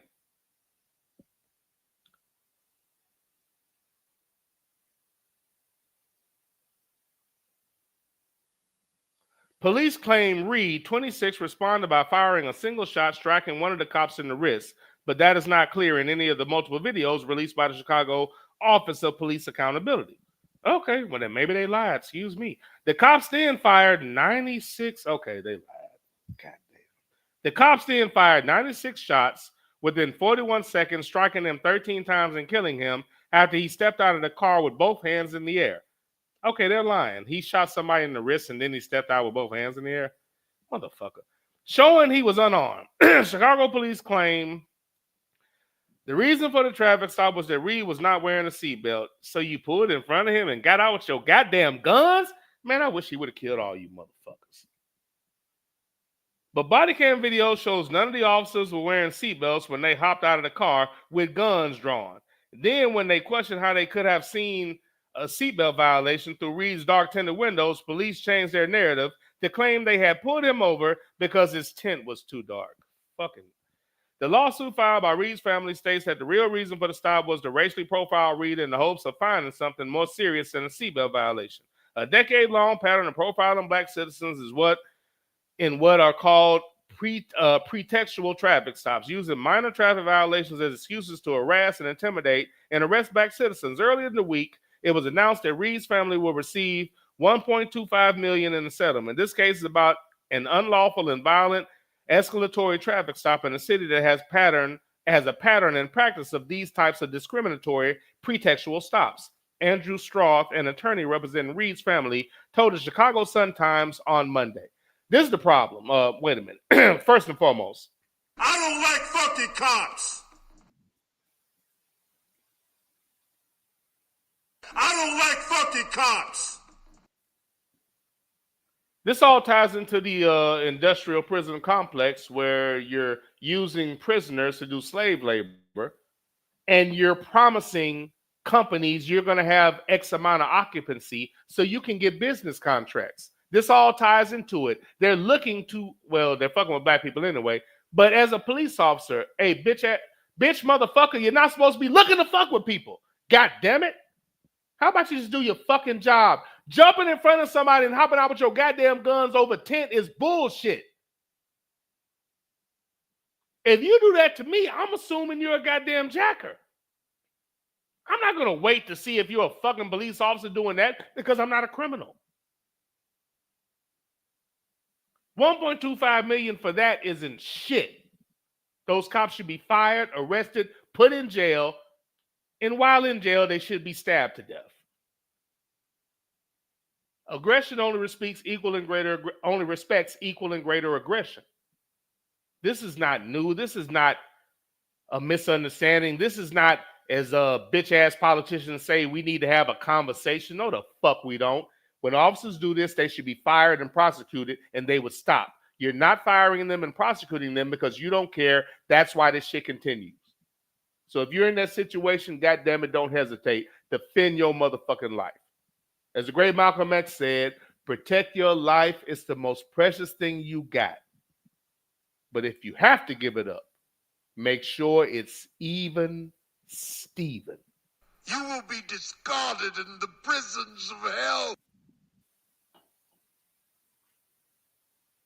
Dexter Reed is dead because some officers decided, let's fuck with him and see what happened. This is a drill that we practice. And the psychopathic, clear people we live with are perfectly fine with it, and that's why it doesn't change. Which is why I don't pull punches, talk around things, and say shit like it's all about money now. Shut the fuck up. I don't like fucking cops.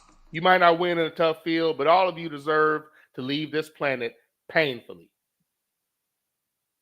You will be recognized. Jury has found you guilty of being a redneck, white bread, chicken shit motherfucker.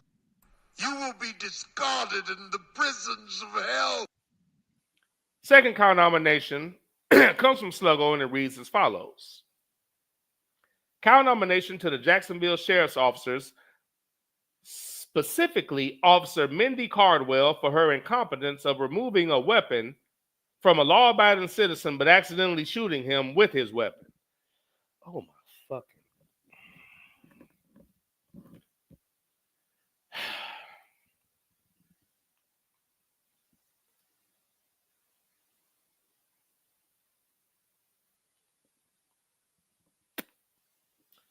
Forgive me for the pause. 1 second.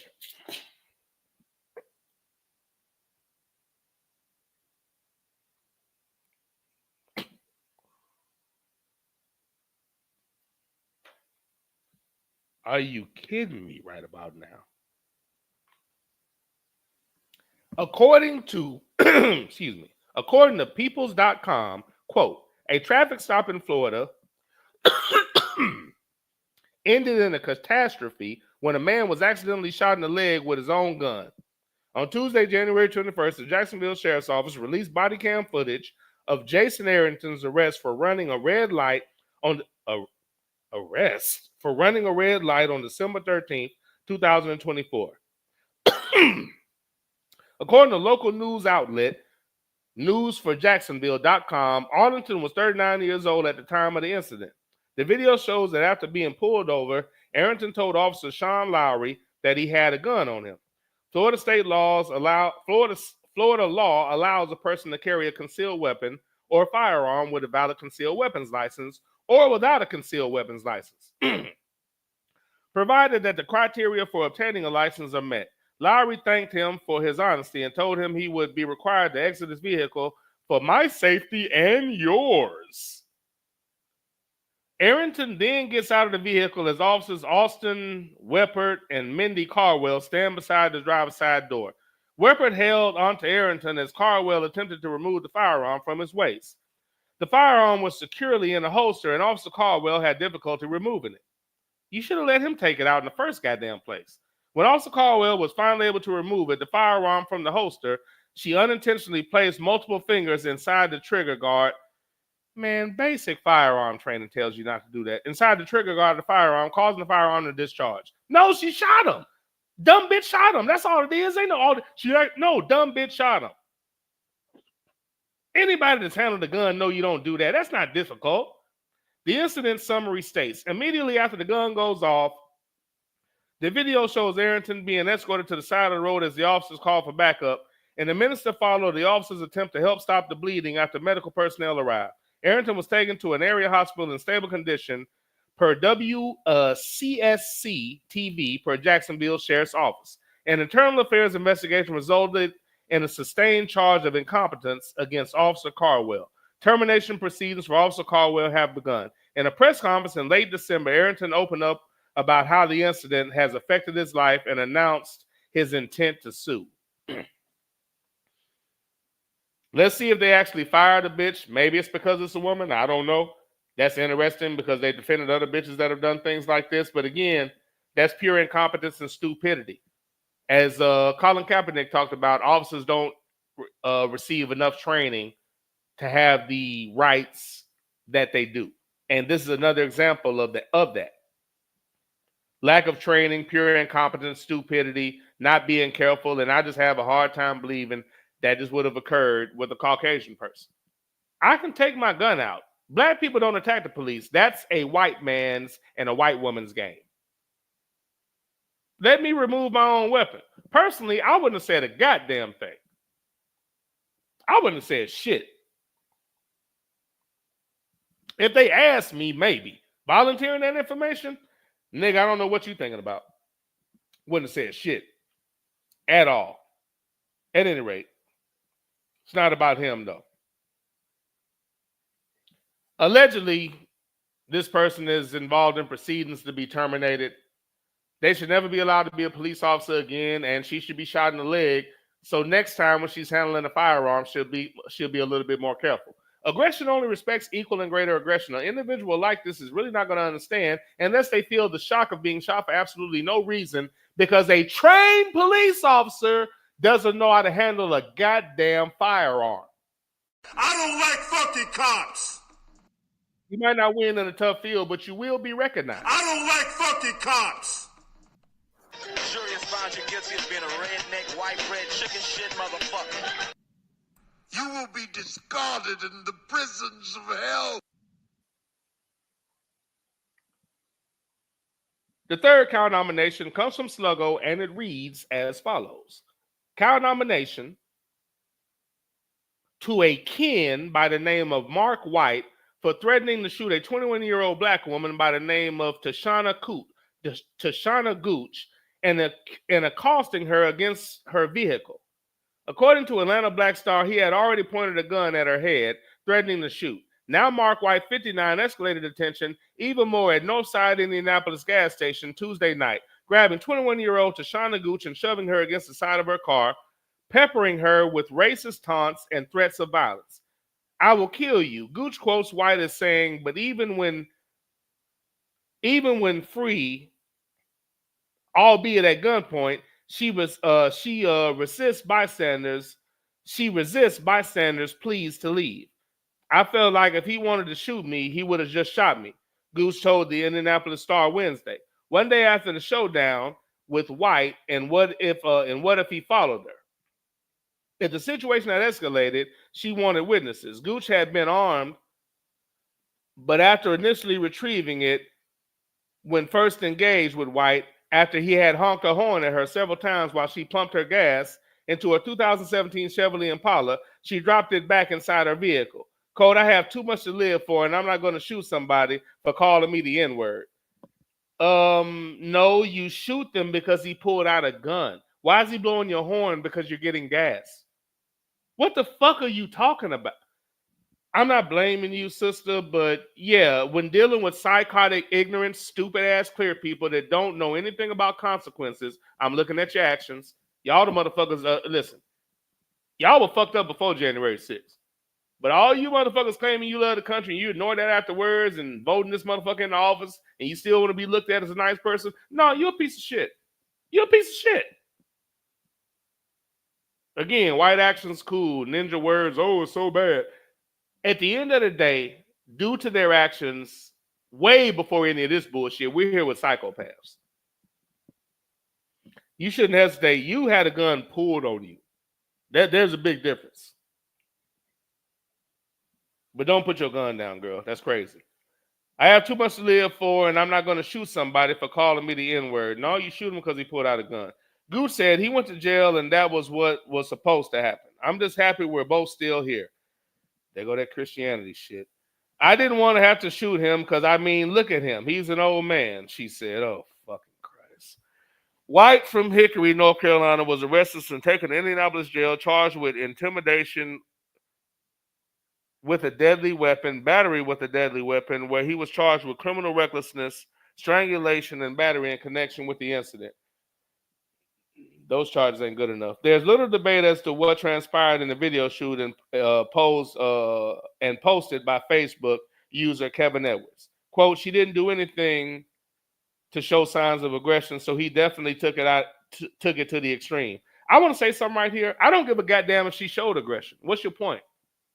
If she had a gun or showed aggression, that still wouldn't justify those actions. I don't like our mentality on this situation.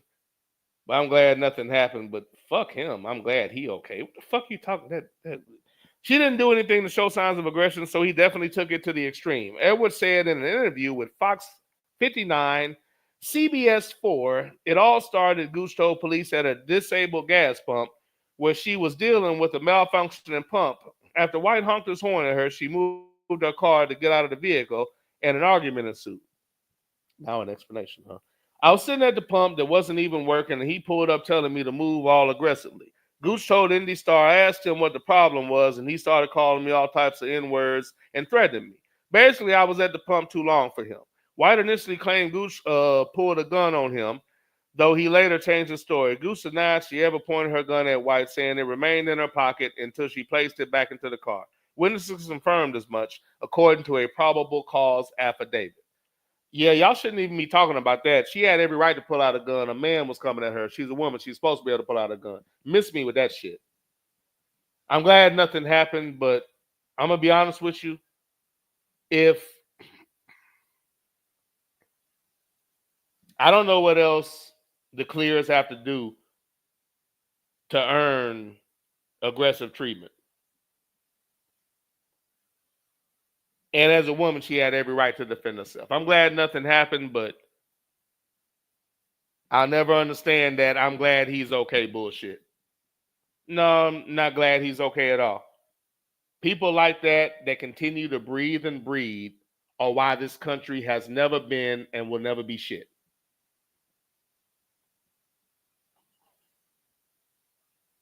If people like that don't have consequences for their actions, nothing's ever going to happen. And those slap on the wrist ass charges ain't shit. Because if your black ass had defended yourself, they would have tried to charge you with everything.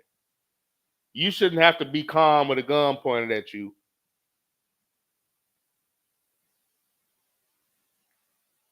Because you're worried about charges.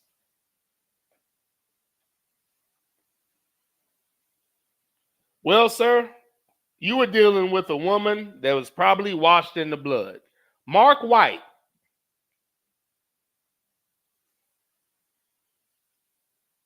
Mark White. You're not going to win in a tough field, but let me say this. And I saw like people saying, hey, you should leave and all of this, but nobody was checking the savage psychopath sister fucking clear person. Nobody was checking that person. Nobody pulled out a weapon and said, put that shit down. Nobody capped that motherfucker. Nothing. And again, I'm dealing with real life situations. People that actually live life and deal with these people. How many of y'all notice how impatient those people like to be, but they want you to be patient when they're fucking around? And now if this sounds crazy to you, then you're one of those people that pretending to be stupid, or maybe you never leave the house, but this is normal from them. How dare you make me wait? How dare you pump gas longer than I think you should pump gas? This is part of a larger problem. He started attacking a woman and pulled out a gun because he didn't feel like waiting. I guarantee you that motherfucker doesn't go to jail.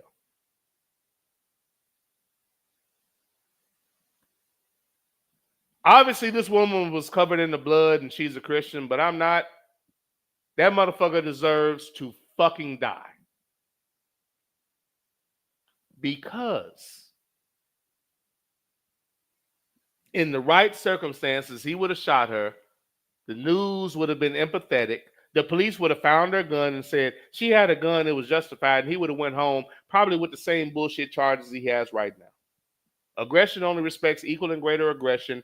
You're not going to reason with a psychopath. You can't reason with people that aren't reasonable. You can't have conversations with people that have no fucking intelligence. The people that think accountability is an attack.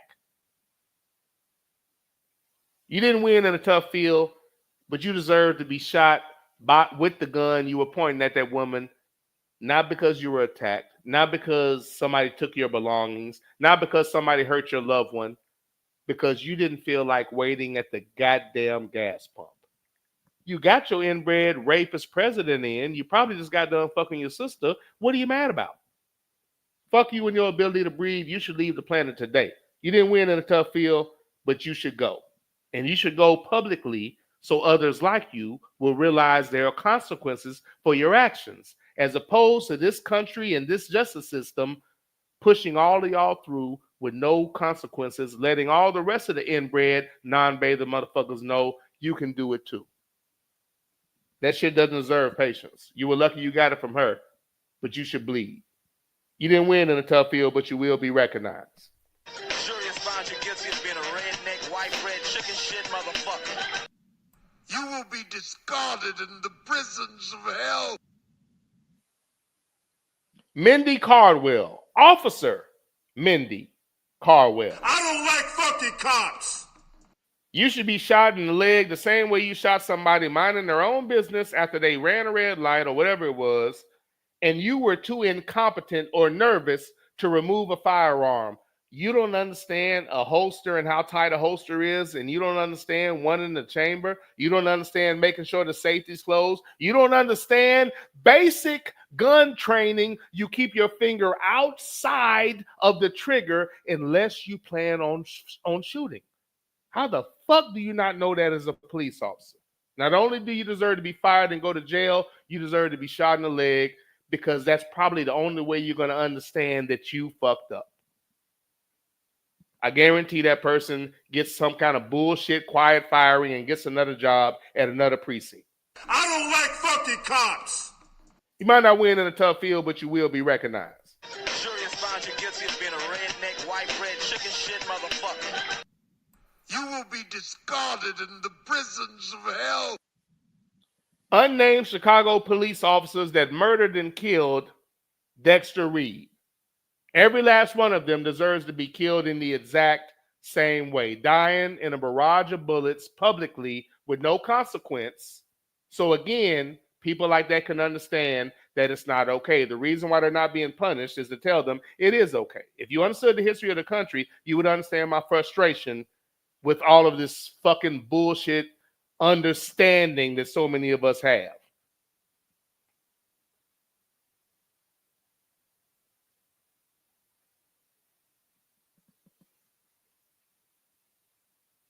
It should not be normal for the police to look for reasons to pull niggas over trying to manufacture a charge.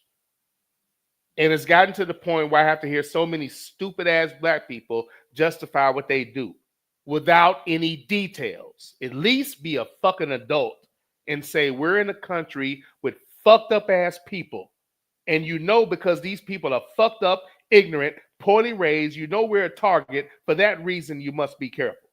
That's a real statement. But all you get is all of that left out because you don't want to offend them, and you just screaming at the black person like he doesn't have a goddamn obstacle and an enemy out there. If you never speak about the truth, you can't fix it. And if you think talking doesn't matter, you're too goddamn stupid to be part of the conversation. You cannot go after a problem and fix it if you don't understand what the problem is, and you can't play a game if you don't understand the rules. White people are very, very good at being racist. They know racism very well. They got that shit down packed. They're all professionals. I don't know what you're talking about, pretending to be stupid shit. They got it down packed. We have to defend ourselves. And you have to get used to the idea of a costume not meaning anything when it comes to defending your life. All these officers deserve to leave the planet in a barrage of bullets. And even after that, I seriously doubt that the rest of them will get the point. Fuck you, fuck your ability to breathe, fuck your job, and fuck everybody that defends you. I hope your insides soon see the outside, and you are the colonizer of the week. I don't like fucking cops. Jury has found you guilty of being a redneck, white bread, chicken shit motherfucker. You will be discarded in the prisons of hell. 17. The path of the righteous man is beset on all sides by the inequities of the selfish and the tyranny of evil men. Blessed is he who in the name of charity and goodwill shepherds the weak through the valley of darkness. For he is truly his brother's keeper and the finder of lost children. And I will strike down upon thee with great vengeance and furious anger those who attempt to poison and destroy my brothers. And you will know my name is the Lord when I lay my vengeance upon thee.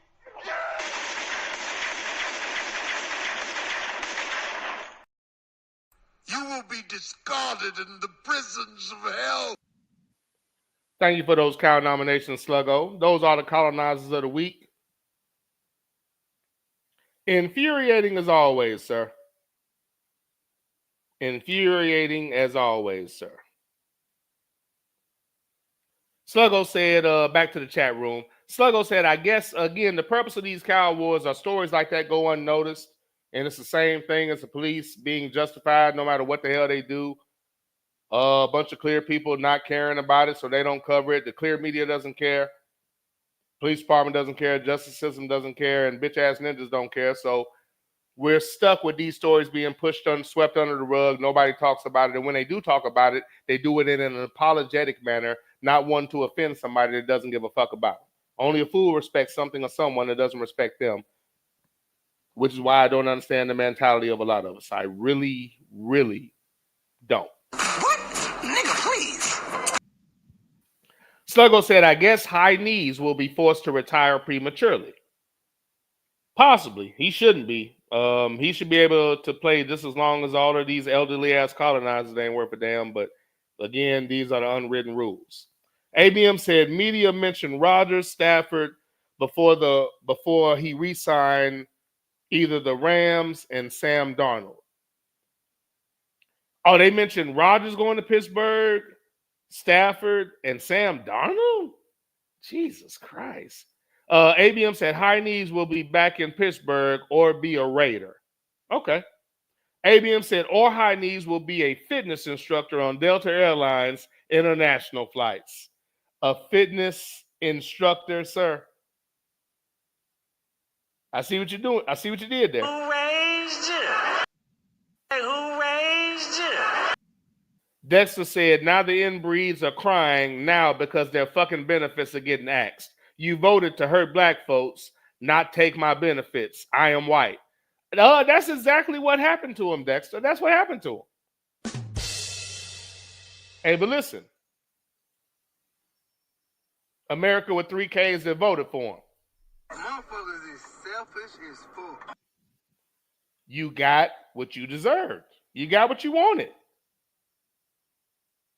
You got exactly what you wanted.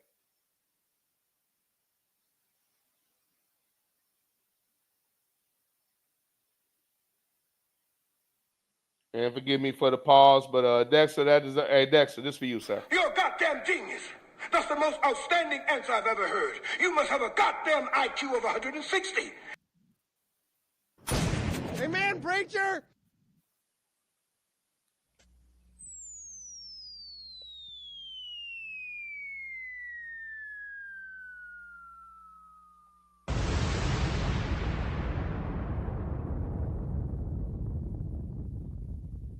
Dexter said after the lawyers takes his cuts, there's nothing left. That's what I was going to say. 1.25 after the attorney fees and all of that, that ain't shit.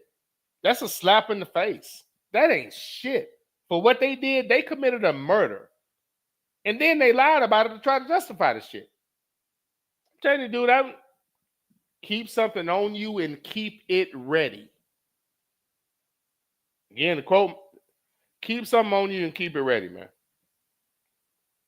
Dexter said, we need to start murdering the dogs and their fucking, we need to start murdering the dogs, ram their fucking cop cars with a Molotov cocktail. Let me read that again. We need to start murdering the dogs, ram their fucking cars with Molotov cocktails. Again, I'm not going to argue. Amen, preacher.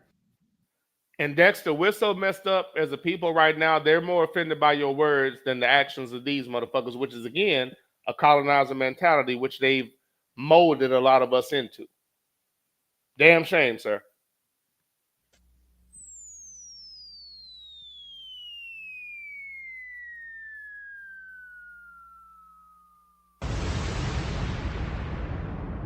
Hey, look, appreciate y'all, man. Apparently, we had audio success today. Chat room appears to be slowing down. So the other stories I have, I'm going to hold them for one of the shows later in the week. So I have several things I want to get into. ABM said, good show, Gunpowder. Thank you, Light Skywalker, Gregory. Hey, ABM, do you know what all of your files are marked under in my folders? All of your sound bites, all of your files and your intros and your singing, all of your demo tapes of you singing, they're under Gregory Abbott, sir. All of your information is in the Gregory Abbott file. The great Gregory Abbott, school teacher turned singer.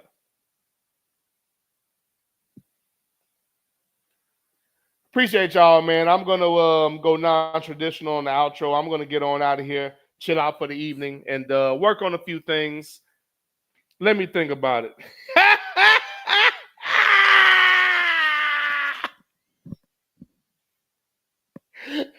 ABM said yours are listed as West Indian Archie.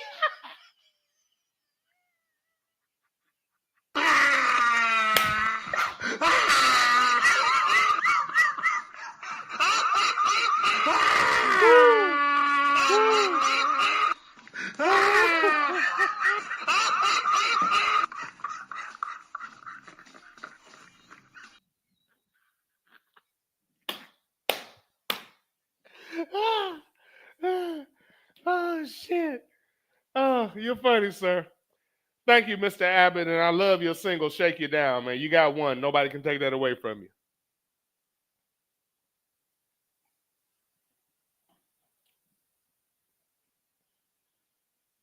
They can't take that away from you, sir. Hey, look, appreciate y'all. What's tomorrow? Tuesday.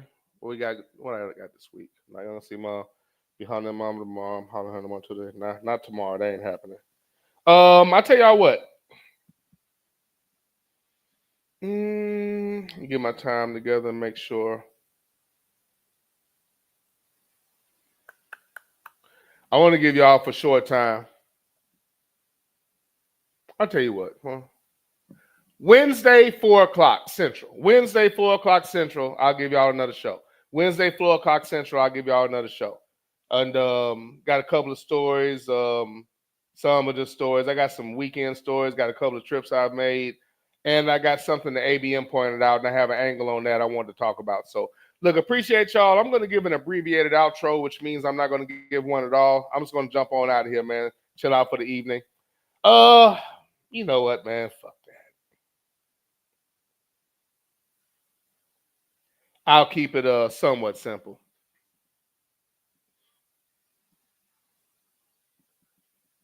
This has been the Underground Railroad Show, hosted by your boy, that Ninja, one half of Militant Monday. I appreciate y'all. Thank you for the back and forth. I consider the back and forth to be therapeutic, which makes all of you my de facto therapists.